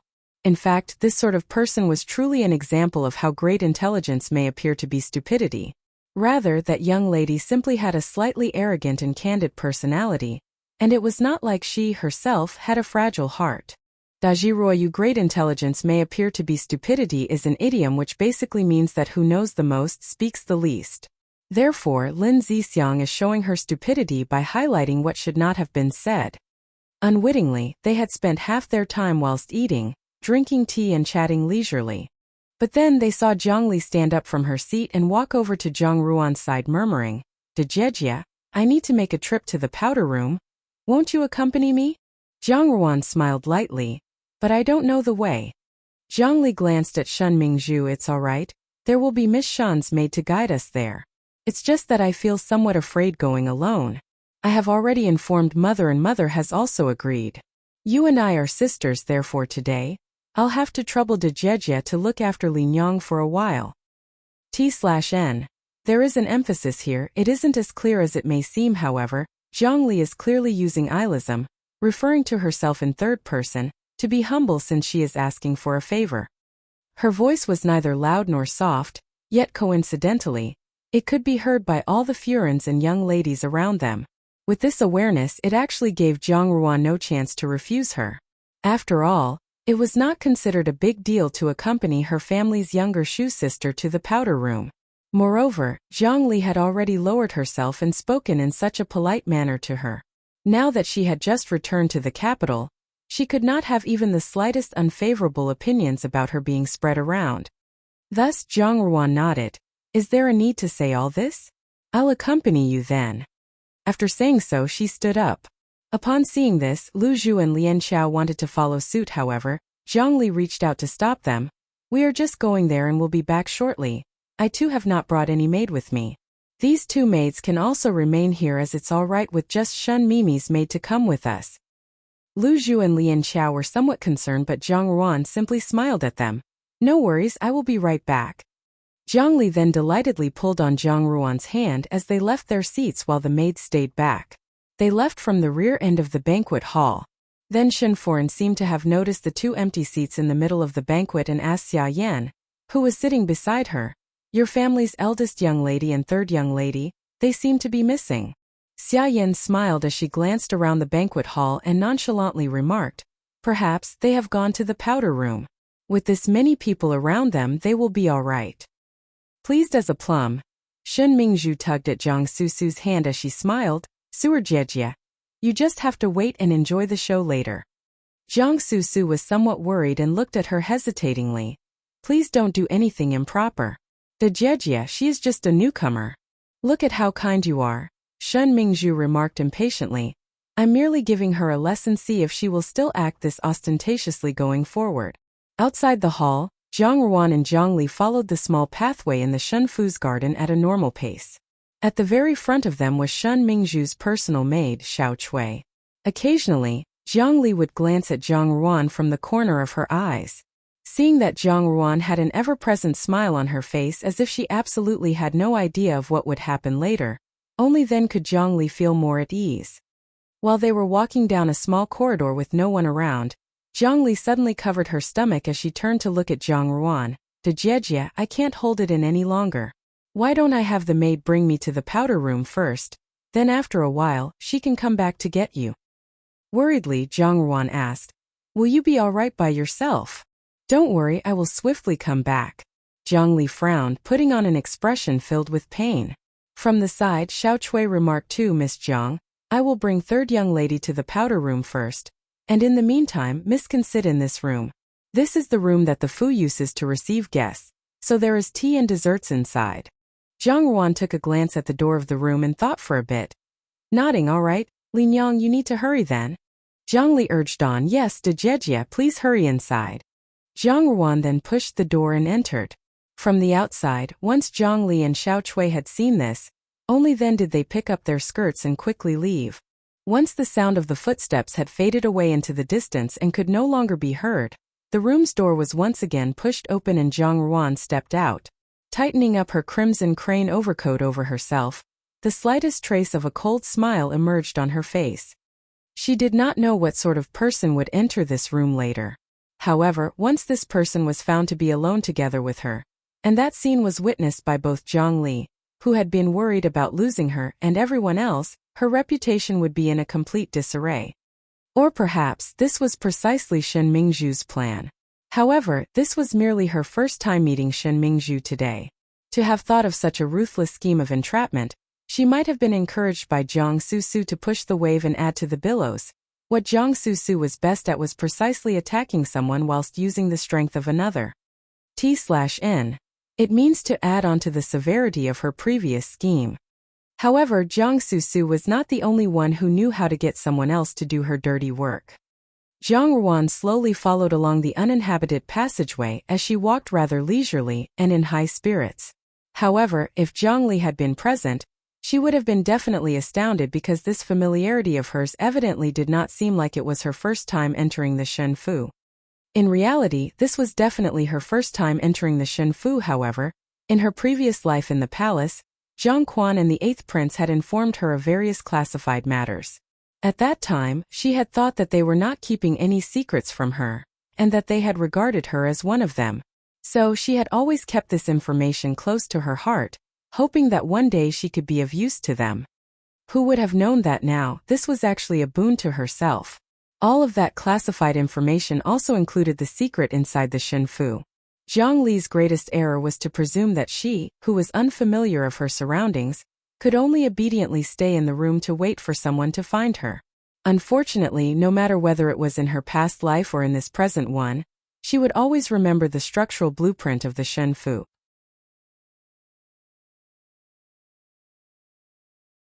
Chapter 45. Chapter 45. Meeting the youth in black once more. In her previous life in the palace, the one thing she did not lack was the endless time.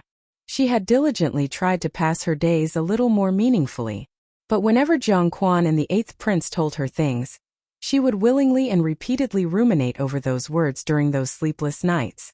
The Shen Fu's structural layout was exactly identical to the one in her memories, therefore, today she was able to walk around without the least bit of effort. Turning round and passing the long corridor, she took a detour through a path by herself and approached a small room which was at the side, behind the garden.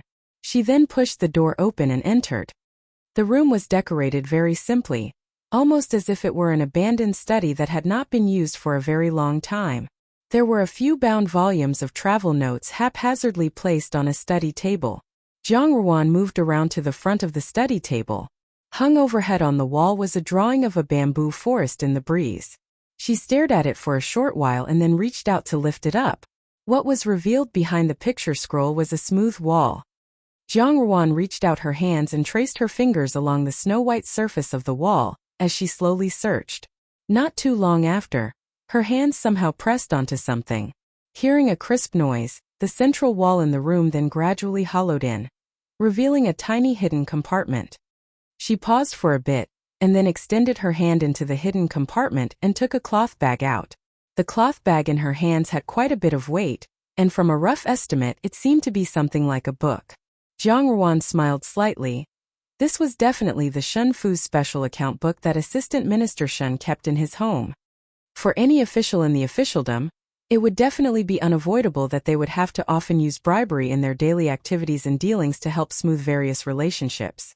In peacetime, for an official to give an incentive to one's superiors, inevitably, there must be a source of that silver money. Assistant Minister Shun had handed these matters over to Shun Foreign to organize. As for Shun Foreign, to have this account book hidden in any random place would not suffice, therefore, she had simply placed it inside this abandoned study room. Thus, to have hidden it so recklessly and negligently behind the picture scroll, but of course who would naturally think that it was hidden in such a place? However, in her previous life, at the time when the 8th prince had met her in private, he had actually briefly touched on this subject. Assistant Minister Shen was also someone who was in the same camp as Zhang Quan. However, due to some unknown reason, they later came to have some divergent opinions. Furthermore, Zhang Quan did not seem to mind this at all since he possessed some information that could be used against Assistant Minister Shen. She had no idea how this account book had fallen into Zhang Quan's hands. If all these accounts were to be revealed, the high-ranking officials who would be implicated were plenty, and it would undoubtedly lead to a huge upheaval in the capital. Nonetheless, with this book now in her possession, today's trip was not in vain. Zhang Ruan safely hid the cloth bag inside her clothes. However, as soon as she turned around, she was immediately startled. Before the horizontally erect screen in the room, stood a person, who was presently staring at her. In the depths of his eyes, there were some inexplicable emotions. As she earnestly looked over, she noticed that the person was dressed in black and possessed exceptionally cold and distinct facial features. However, his appearance also seemed unexplainably familiar. He looked precisely like that youth dressed in black, whom she had accidentally met that day at the temple while she was on her way back to the capital. Yet she had never imagined that today, she would meet him here once again. She was unsure if this was a blessing or a curse for her. Zhang Ruan cautiously looked at him, yet the other person simply stared at her chest. Zhang Ruan began to feel slightly annoyed when she suddenly heard her counterpart speak up. Account book? So he was staring at the account book in her bosom. Zhang Ruan was a little stupefied and frowned. You want the account book? This young man who appeared out of nowhere, for him to actually want the account book too. He might probably not get along with the Shinfu as well. Zhang Ruan's heart stopped for a bit. Then, taking the account book out from her bosom, she flung it far away in his direction. The youth dressed in black raised a hand to catch it and thoughtfully glanced at her.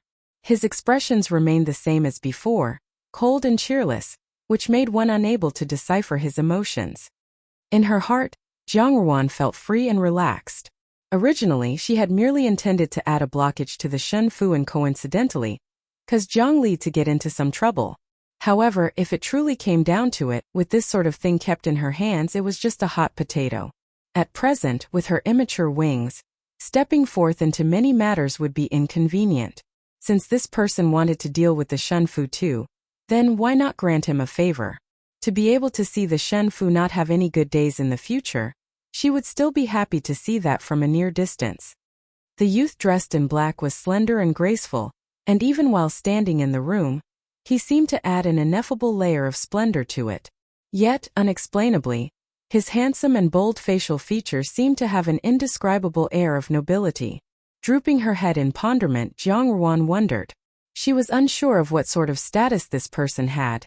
Yet innate elegance emanated from his head to his toes, making his identity really mysterious. Still, it was great that he did not have that murderous air he had had that night. In addition, it appeared that he did not have any ill intentions towards her. Thus this was actually the merciful silver lining among all her misfortunes thus far. In any case, to have met him twice in these sort of circumstances, he could actually be considered as an acquaintance of hers then. Only, to appear whenever she was doing something ill-intentioned, she did not know what kind of fate this was. Seeing that the account book had already fallen into the other person's hands, it was not beneficial for Zhang Ruan to remain here any longer. She then prepared to leave while the other party remained unmoved and silently stood on the spot. Zhang Ruan suddenly remarked before she pushed open the door, on the beam of the firewood storage room behind the Shen Fu's inner courtyard kitchen, under the locust tree of Shen Mingzhu's backyard, under the rock garden beside the Fu's garden pond, all these places contain good things. Below the wooden floorboard under Assistant Minister Shan's bed in the study, there is a hidden passage. There are many valuable things inside. I hope that this will be of assistance to your distinguished self, sir.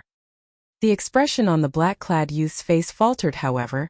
Zhang Ruan had already unhurriedly pushed the door open and left. Once Zhang Ruan had left, a person leaped down abruptly from the beams of the ceiling and walked in front of the youth and bowed his head in reply. Master, that girl's words cannot be trusted. T/N. Here he says that girl deprecatingly. The daughter of the Jiang Fu. With droopy eyes, his long lashes hid all of the emotions in the youth's eyes as he coldly stated, investigate thoroughly. After Zhang Ruan had left the room, only then did she take a deep breath as she relaxed.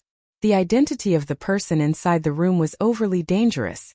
Although she did not truly know what kind of person he was, with her many years of experience in her past life being immersed in the palace, she knew that a person's identity could be concealed but their magnificent mannerisms would remain unquestionable.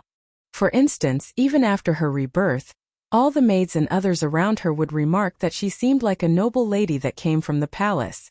But that was merely a habit, a learned behavior cultivated from her past life. That individual in the room certainly must have lived like a prince, since from the depths of his bones, he revealed an inherent gracefulness. If she had not presumed wrongly, he should be a member of the heavenly family. To have an ambiguous relationship with this sort of person would be unwise, however. Zhang Ruan still did so and had even deliberately divulged the Shen Fu's secrets to him. She knew that in her heart, she was unwilling. Even though she frequently admonished herself daily that she must remain steady and patient at all times, still, when all was said and done, her grievances from her previous life had been apparent through her every conduct and action, which was filled with resentment and anger. The enemy of her enemy would be her friend. Since that person wanted to deal with the Shen Fu afterwards, he would deal with Zhang Quan too. Whatever the case was, everything that would fall upon them would be something she favorably looked upon. Shaking her head, Zhang Ruan then pushed all of her wild imaginings in her heart aside. In short, she should first handle the matters before her anyways, since they had not reached a troublesome point yet. She then moved forward smoothly on her path as she returned without a hitch to the banquet hall. Shen Mingzhu could not help but be alarmed once she saw Zhang Ruan. She cried out involuntarily, "How come you are back?" Jiang Susu timely hid the surprise in her eyes, followed by standing up and looking baffled. She asked, "Why did Jie come back alone? What about third younger sister?" Zhang Ruan smiled slightly. "Lin Yang urgently needed to go to the powder room, so she had me wait first. However, I was waiting for a long time and by some fortunate coincidence, I bumped into a young maid who then brought me back here first." "A young maid?" Shen Mingzhu hastily asked. Her voice was a little high-pitched and attracted sidelong glances from the surrounding Furins and young ladies one by one. However, at this moment, she paid no heed to that and continued to question. "Which young maid? What was her name? Perhaps you are trying to frame me?" Zhang Ruan asked in astonishment. "What kind of words are those, Mingzhu Mimi? If she isn't a young maid from your residence, then how could I return back here, perfectly fine on my first visit to the Shen Fu? Moreover, I am unfamiliar with the grounds here." Jiang Susu's eyes flashed. "That's true." Zhang Ruan chuckled too. "However, I forgot to ask that young maid's name. I only know that she looked lovely and clever. After she sent me ahead, she left.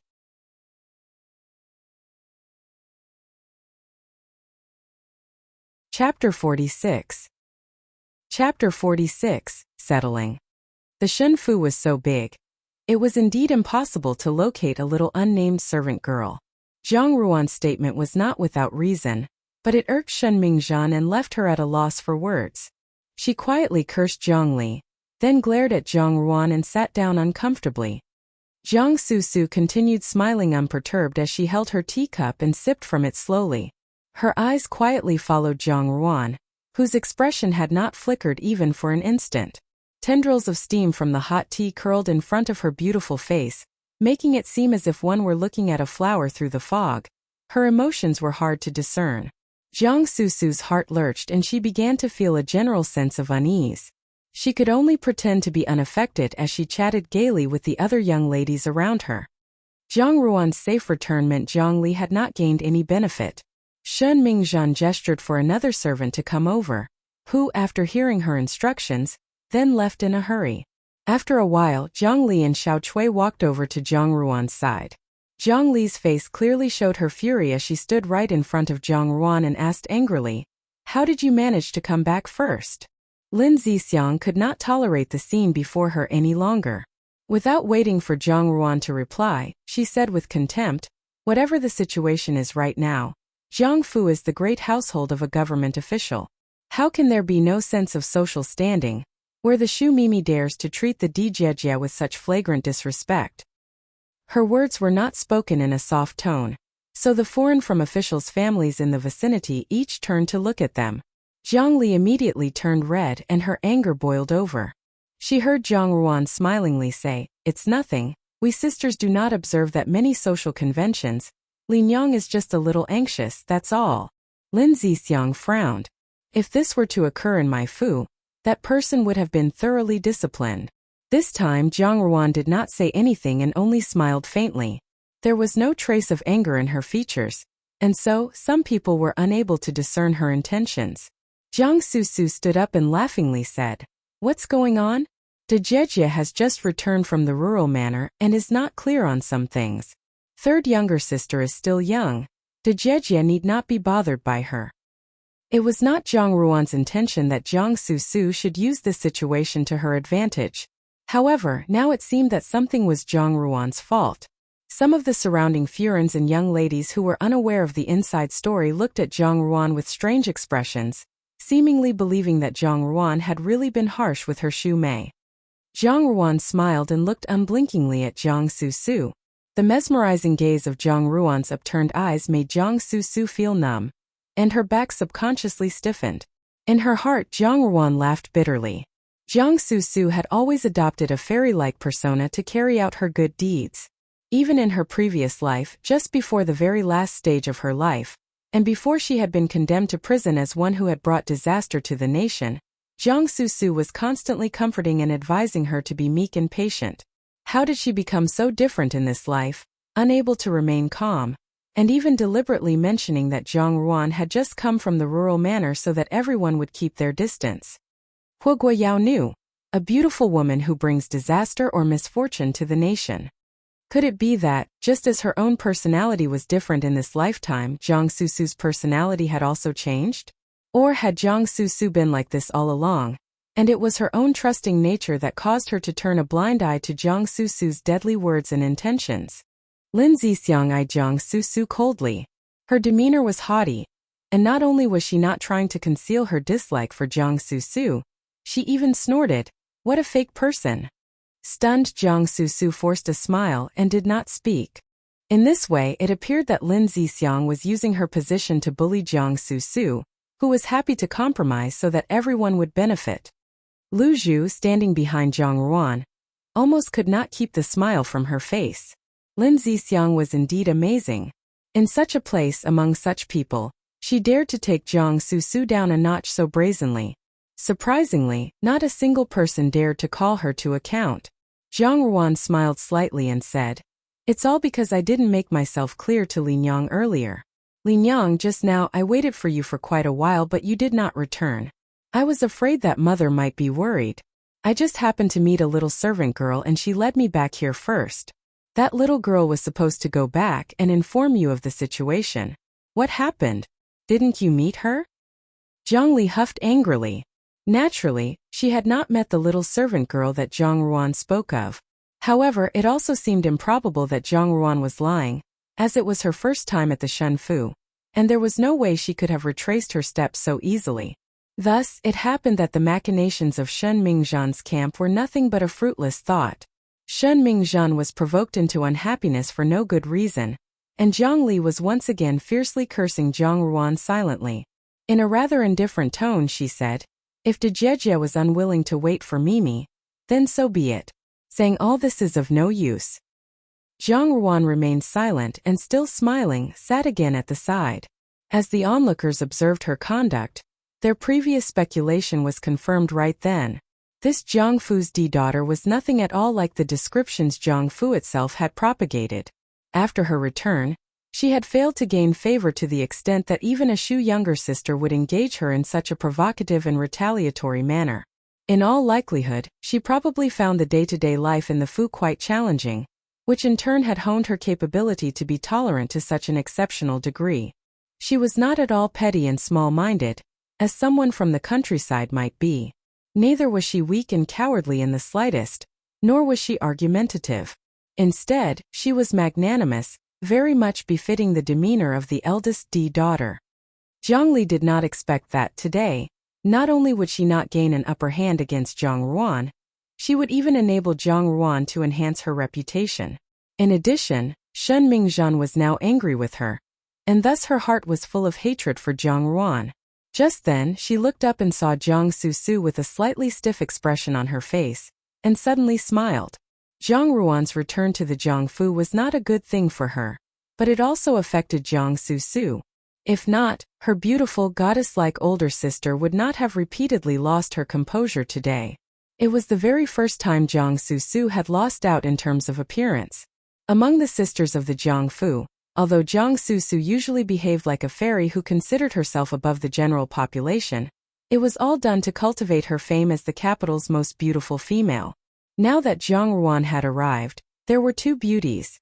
And having someone whom one was constantly being compared to, someone who was perhaps even more beautiful, no wonder Zhang Susu felt put out. Bu shi ren jian yan hua. Lit. Not eating the food of the common mortals. After this train of thought, Zhang Li was slightly gloating in her heart. The day passed very quickly. Xia Yan brought the young ladies from the Jiangfu with her to make their farewells before returning to Jiangfu. Once back, the first thing she did was to report the day's events to the old Zhang madam. With a smile, Xia Yan said, "Ruan Yang did very well today. All the ladies who were present praised the way she has blossomed. They said they had not noticed previously, but today Ruan Yang's outstanding beauty was apparent from just one glance, that she could even be awarded the appellation of national beauty. Gua si tianxiang, an idiom lit, meaning national grace, divine fragrance, i.e., an outstanding beauty." The old Zhang madam's expression changed minutely. For a young girl to be too beautiful was not a good thing. It would be all right if she were like Zhang Susu, refined and elegant, but for Zhang Ruan to be so vibrantly attractive could actually be a calamity rather than a blessing. In Ruanzhou, Lu Zhu brought Zhang Ruan a bowl of hot soup. Staying at the Shen Fu for an entire day, although it was just to smile in an ingratiating manner and chit-chat, was still wearying, and Zhang Ruan was a little tired. Bai Ji shut the door securely and brought over a silver basin of water to wash Zhang Ruan's hands. She carefully handed a cotton handkerchief to Zhang Ruan to wipe her hands. As she did so, she whispered, "Miss, I heard the servants in the Fu say that Magistrate Qian from the rural town has been dismissed from his position by that person from the palace." Qian Wanli? Zhang Ruan thought for a moment. Because of Imperial Censor Wang. I heard that the criminals in the prison were treated quite unjustly, thus, their relatives sent petitions to the capital on their behalf. As it so happened, they were received by one of the top-ranking officials, who immediately investigated and discovered a long history of misconduct of justice, as Qian Wanli had taken many bribes. The grievous cries of the prisoners for justice were so overwhelming that they could not be suppressed easily. The entire city was humming with the news. The emperor was so enraged that he immediately dismissed Qian Wanli, and even wanted to search his residence and confiscate all of his possessions. Mingguan, we're assuming this was a Chowting Mingguan, a high-ranking official appointed by the emperor who could escalate reports without being constrained by legal or administrative procedures. Information gleaned from relationships between the Chinese central authorities and regional governments of Hong Kong and Macau. A legal perspective by Jinmin Wang. Black Heart Money. As Zhang Ruan followed the rippling movement of the water in the silver basin, she could not help but think of the young widow she had met that day in the prison, and hoped that she would receive compensation for the injustices that she had suffered. The heavens did indeed mete out appropriate retribution, and sometimes it was not without reason.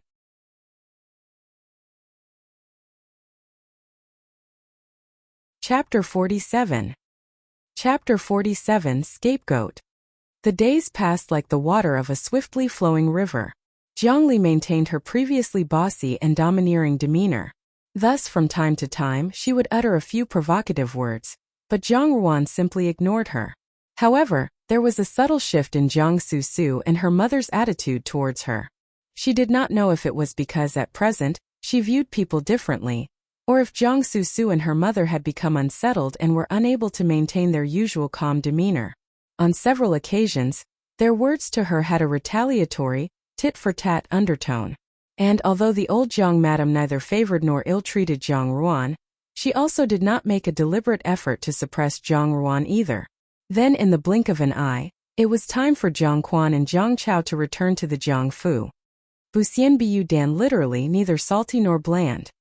As it was nearly the close of the year, there were many social engagements in the bureaucratic circle.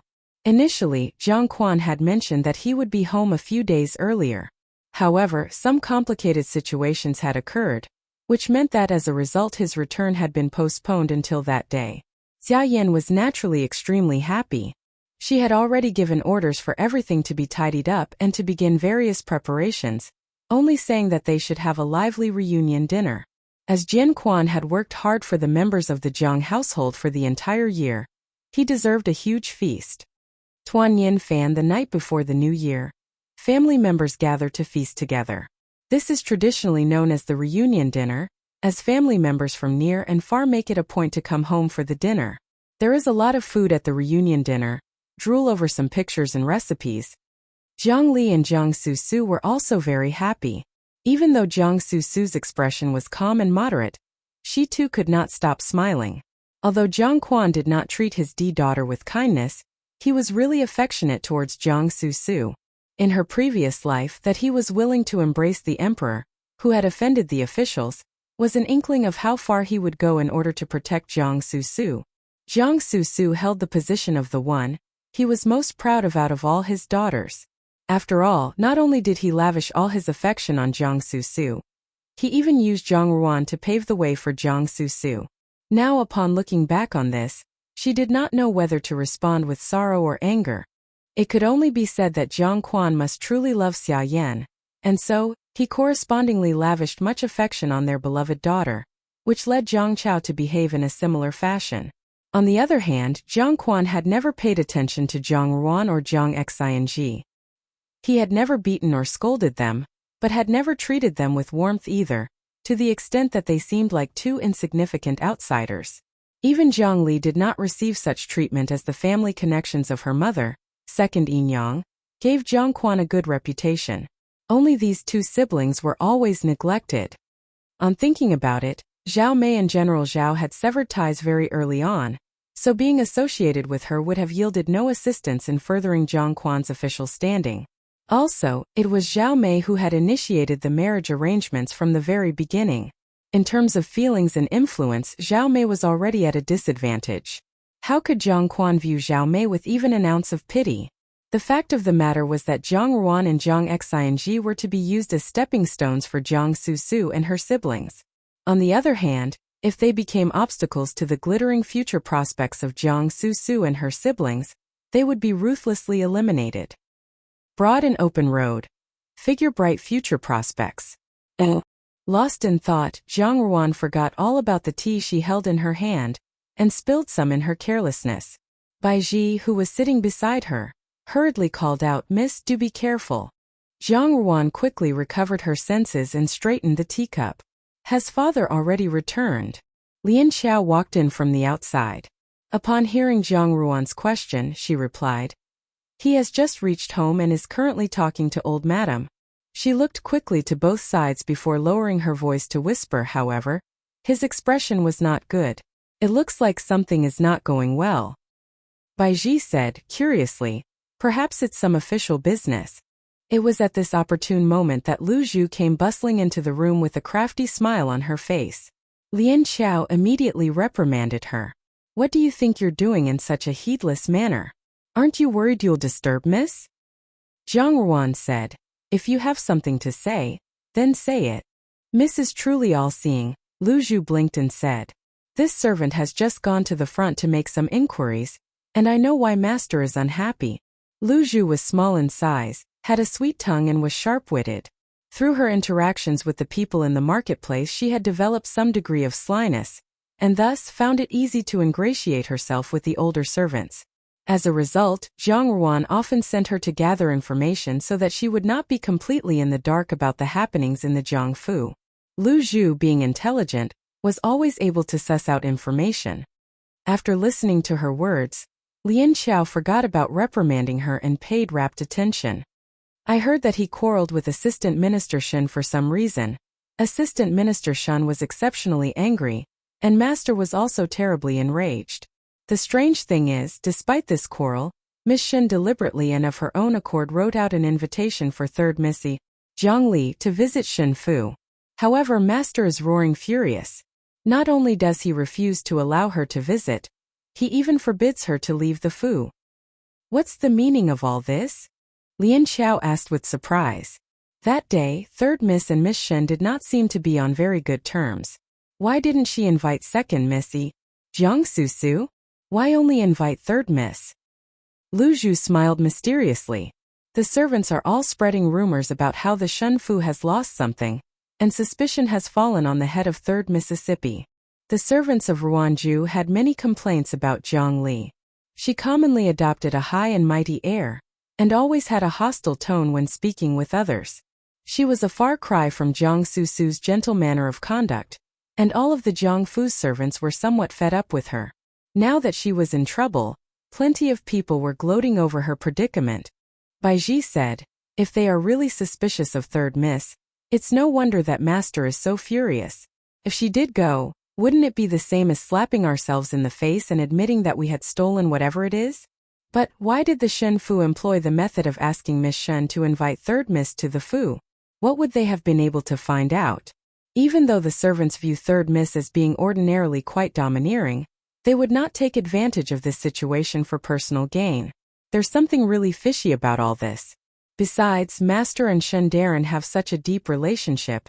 It is highly unlikely that they would quarrel to this extent over a mere possession.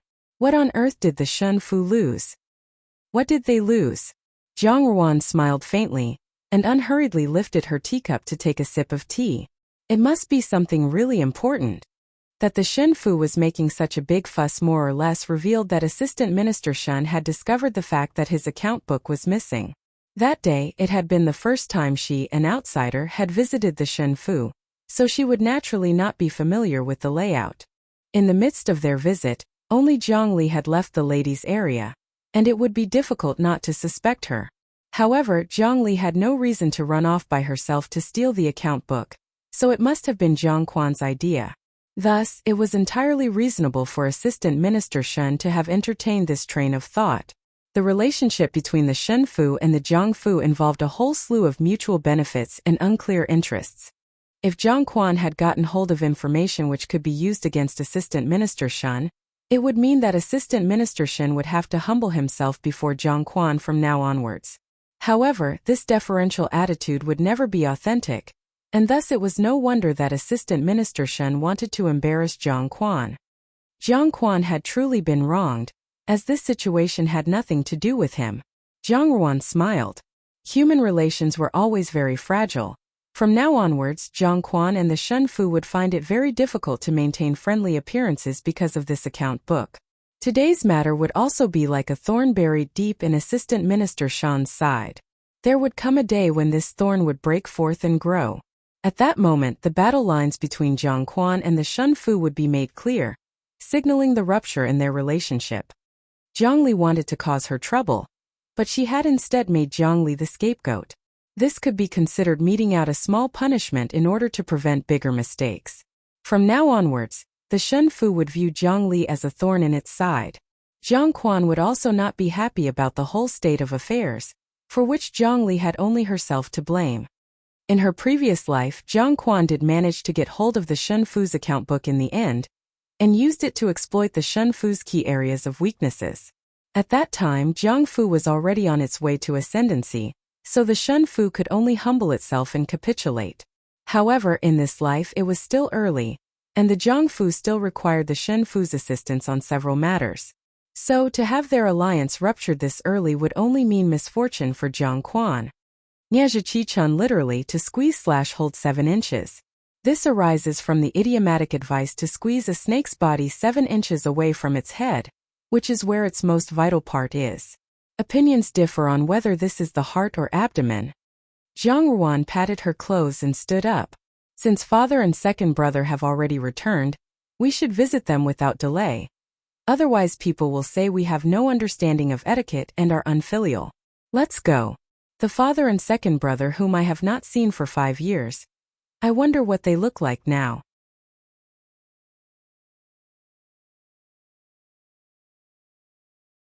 Chapter 48. Zhe. Chapter 48. Father and second brother. In the garden's reception pavilion, Xia Yan was dressed in a primly colored short-sleeved satin line jacket and a cyan-woven silk pleated flare skirt.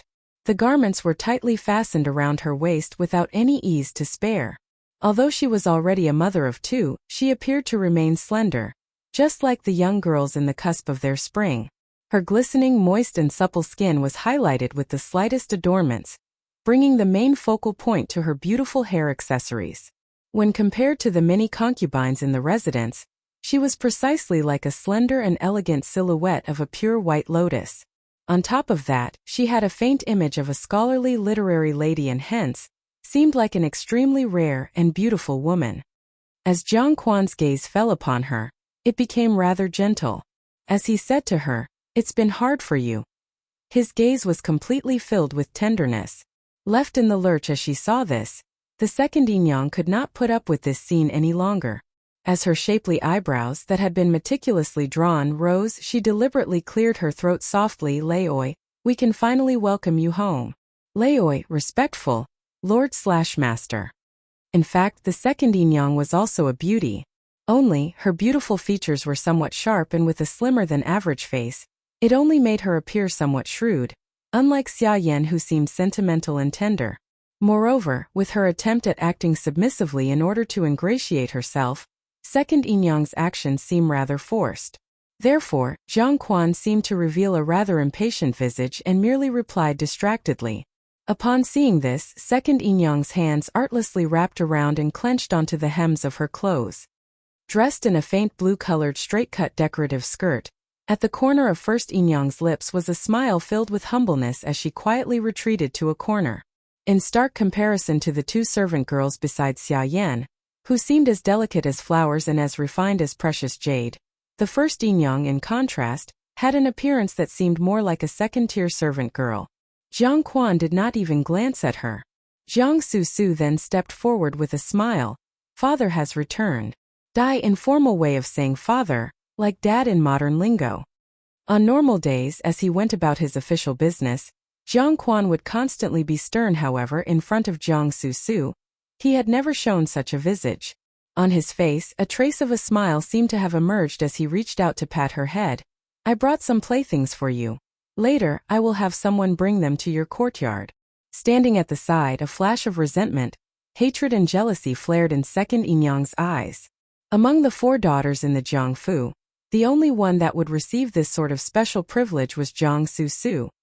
Jiang Chao, who was talking with the old Jiang madam, suddenly thought of something as he said, "Didn't Ruan Mimi just return home too? Why have I not seen her person yet?"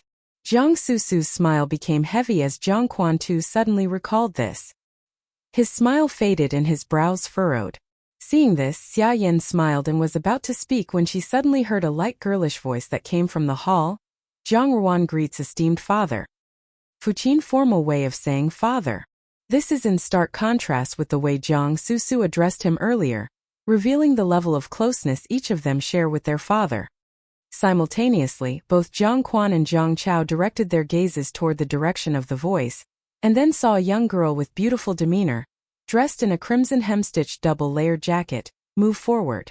At the bosom, there were large rounded embroidery designs of 8 flowers and plants colorfully embroidered, and her crow-black tresses were coiled up with a multicolored bead hairpin. Her clothes seemed simple yet extremely vibrant. Inversely, what seemed even more vibrant was her features. Snow-white skin and cherry-red lips, her limpid and beautiful eyes appeared to contain a countless amount of passion. Yet, contrary to expectations, from the corner of her raised hoods, a faintly discernible aloofness and coldness welled forth. Therefore, her beautiful, calm looks were akin to both the fiery fire as well as the icy cold. If Jiang Susu could be said as one who possessed exquisite beauty that was found in the human world, then the extremely vibrant and charming young girl before their eyes was like the unearthly beauty that could not be found in the human realm. Her every movement made one unable to shift their gaze away from her. Step by step as she steadily came forward, her manner as she moved was gorgeously charming, and in a gentle flutter, she stopped before Jiang Quan as she softly uttered, "Father." At this, father and son both finally recomposed themselves. In disbelief, the two people could hardly take a measure of her. This was the eldest young lady of the Jiangfu that had just returned from the village manor? In comparison to herself from 5 years ago, and now Zhang Ruan seemed like a changed person. From inside and out, there was hardly any trace of the figure of the little girl of the past. Most of all, as she steadily moved closer, her eyes were filled with an impenetrable gaze that was indecipherable. At this moment, she seemed like someone foreign to them, and in the depths of one's heart, it had made one feel a trace of cold shivers. However, as she stood before them, she smiled enchantingly, as if that cold and aloof gaze from before was merely an illusion. Jiang Quan's probing gaze fell on Zhang Ruan as he delayed in deigning her with a reply. Zhang Ruan paused as she slowly raised her head and straightforwardly met Jiang Quan's gaze. At that instant when she had looked at him, Zhang Ruan was, for a split second, distracted. In her heart, a trace of indecipherable emotion, that seemed like both sorrow and joy, emerged. Now, Jiang Quan was still in the prime of his life and had an appearance of a renowned and morally upright scholar. Yet, before her very eyes, Zhang Ruan seemed to see the image of Jiang Quan's that she last saw in her past life. At that time, just like this, her own biological father ruthlessly had her dragged into the main Buddhist hall of the imperial mausoleum. In the full presence of all the civil and military officials of the imperial court, she had been labeled and prosecuted with the criminal charge of being a seductress that ruined the country. Lying face down on the floor, she could barely believe what she had heard as her eyes widened. In contrast, his gaze towards her was one of an extreme indifference and heartlessness. With that kind of debasing gaze, it seemed like he was looking at the one and only taint that had existed in his life. With such a penetrating gaze, in the depths of her heart, she felt a freezingly icy chill. After she had been imprisoned and tormented by Jiang Susu, in addition to hearing news of her implicating the entire Zhao family, she had heard of her own father's steady rise in officialdom. In his advancement, he had been promoted to the highest rank among the officials and ultimately, becoming recognized as the extended relative and esteemed figure of the Empress's family, the maternal uncle of the nation.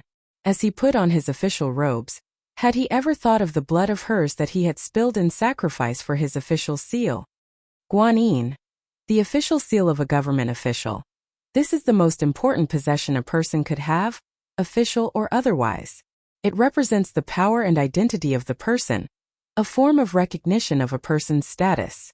Here Zhang Ruan is referring to how her father has used her crudely and harshly as a dead stepping stone in his path and greed for power. Moreover, Jiang Quan was precisely such a person. For Jiang Susu, for Jiang Chao, for Xia Yan, and most of all for himself, he would have her and Zhao Mei, even the entire Zhao family, become the paving stones to lay a road for his success. In her past life, or even now, had he ever truly regarded them as his family? If it could be said that in her past life, when she had been confined in that prison, what she had felt was despair and loss, Then now, once again chancing upon these past faces of her family, nothing but hatred existed. Hate, how could she not be filled with hatred? When she had become a human swine that was completely non-ambulant because of Jiang Su, when she had personally seen her young child being abused by a powerful official, who could possibly be able to understand the extreme sorrow, suffering and anguish that one would feel to the very core of their bones? Hearing the news of her close relatives and their entire household being executed in collective punishment, yet there being no way for her to seek for help. Once again, how could she recount the grief and indignation she had felt for them? Since the underworld would not receive people like her and had made her return to the human world, then how could she not resign herself to let these people have a taste of what it felt like to experience hell on earth? From the moment of her rebirth, she had already renounced all kinship with Jiang Quan and was bent on revenge. Qiuzhu Men. It means that Jiang Ruan wished to seek for others' help in a matter, however, no such apt social connection or way of getting help existed to get intervention. As she lightly widened her large eyes, that pair of foggy eyes suddenly became a little clearer and brighter. Looking deeper, it was merely a layer of clarity and calm like the surface of a clear spring flowing through the mountains that did not have the least bit of impurity. Before them, the person's voice was as soft as the breeze and called out once more, "Father." In a split second Jiang Quan recovered. Yet, towards his own eldest daughter's bright and beautiful smile, for no reason at all, it made one felt ill at ease. As he glanced at Jiang Ruan, he uttered, "It's good that you have returned." After that, he did not express himself any further. With such indifference, it even caused Lian Xiao and Baiji behind her to feel somewhat indignant. As though she was not aware of it, Jiang Ruan then turned to face him as she smiled at Jiang Chao, second brother. Jiang Chao still remained the same as he did in her recollection. He was gifted with a bright and cheerful appearance, and somewhat restlessly, he scratched his head as he replied with a grin, "Ruan Mimi." Yet in his gaze there was a hint of unclear overtones. Xia Yan's two children were both people that were extremely adept in putting on masks to conduct themselves. At that time, shortly after Jiang Xianji's death, contrary to expectations, this second brother had been extremely good to her. Although Jiang Chao seemed to have an amiable and generous disposition, wherein it seemed he would still make some foolish mistakes and suffer some losses, anyone would be willing to become friends with this sort of person. Especially Jiang Ruan, who had just lost Jiang Xianji, found that she too could find some of the lost warmth and affection from this second brother of hers. Yet, the heart of the matter was that this foolish and honest young man had eventually married the beloved daughter of the Right Chancellor at that period of time. And from that time on, the Right Chancellor became a part of the Eighth Prince's faction.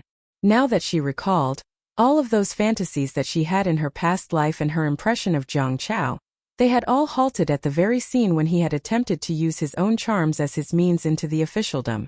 When she had finally entered the palace, that could also be credited to this wonderful brother of hers. She still remembered the pledge that he had solemnly vowed. With Mimi's extremely beautiful appearance, after entering the palace, Mimi would definitely receive the pampering, favor and love of the emperor. To have this utmost honor, respect and glory, that would be Mimi's blessing. You're tuning in to the Li Mei's Wuxia Whispers YouTube channel. We're so grateful for your support, and don't forget to subscribe to join us on this incredible journey through captivating stories. Your generosity through donations truly makes a world of difference, as it's the primary source of revenue that allows me to expand and enhance this channel for you. Thank you from the bottom of my heart for being a part of this adventure.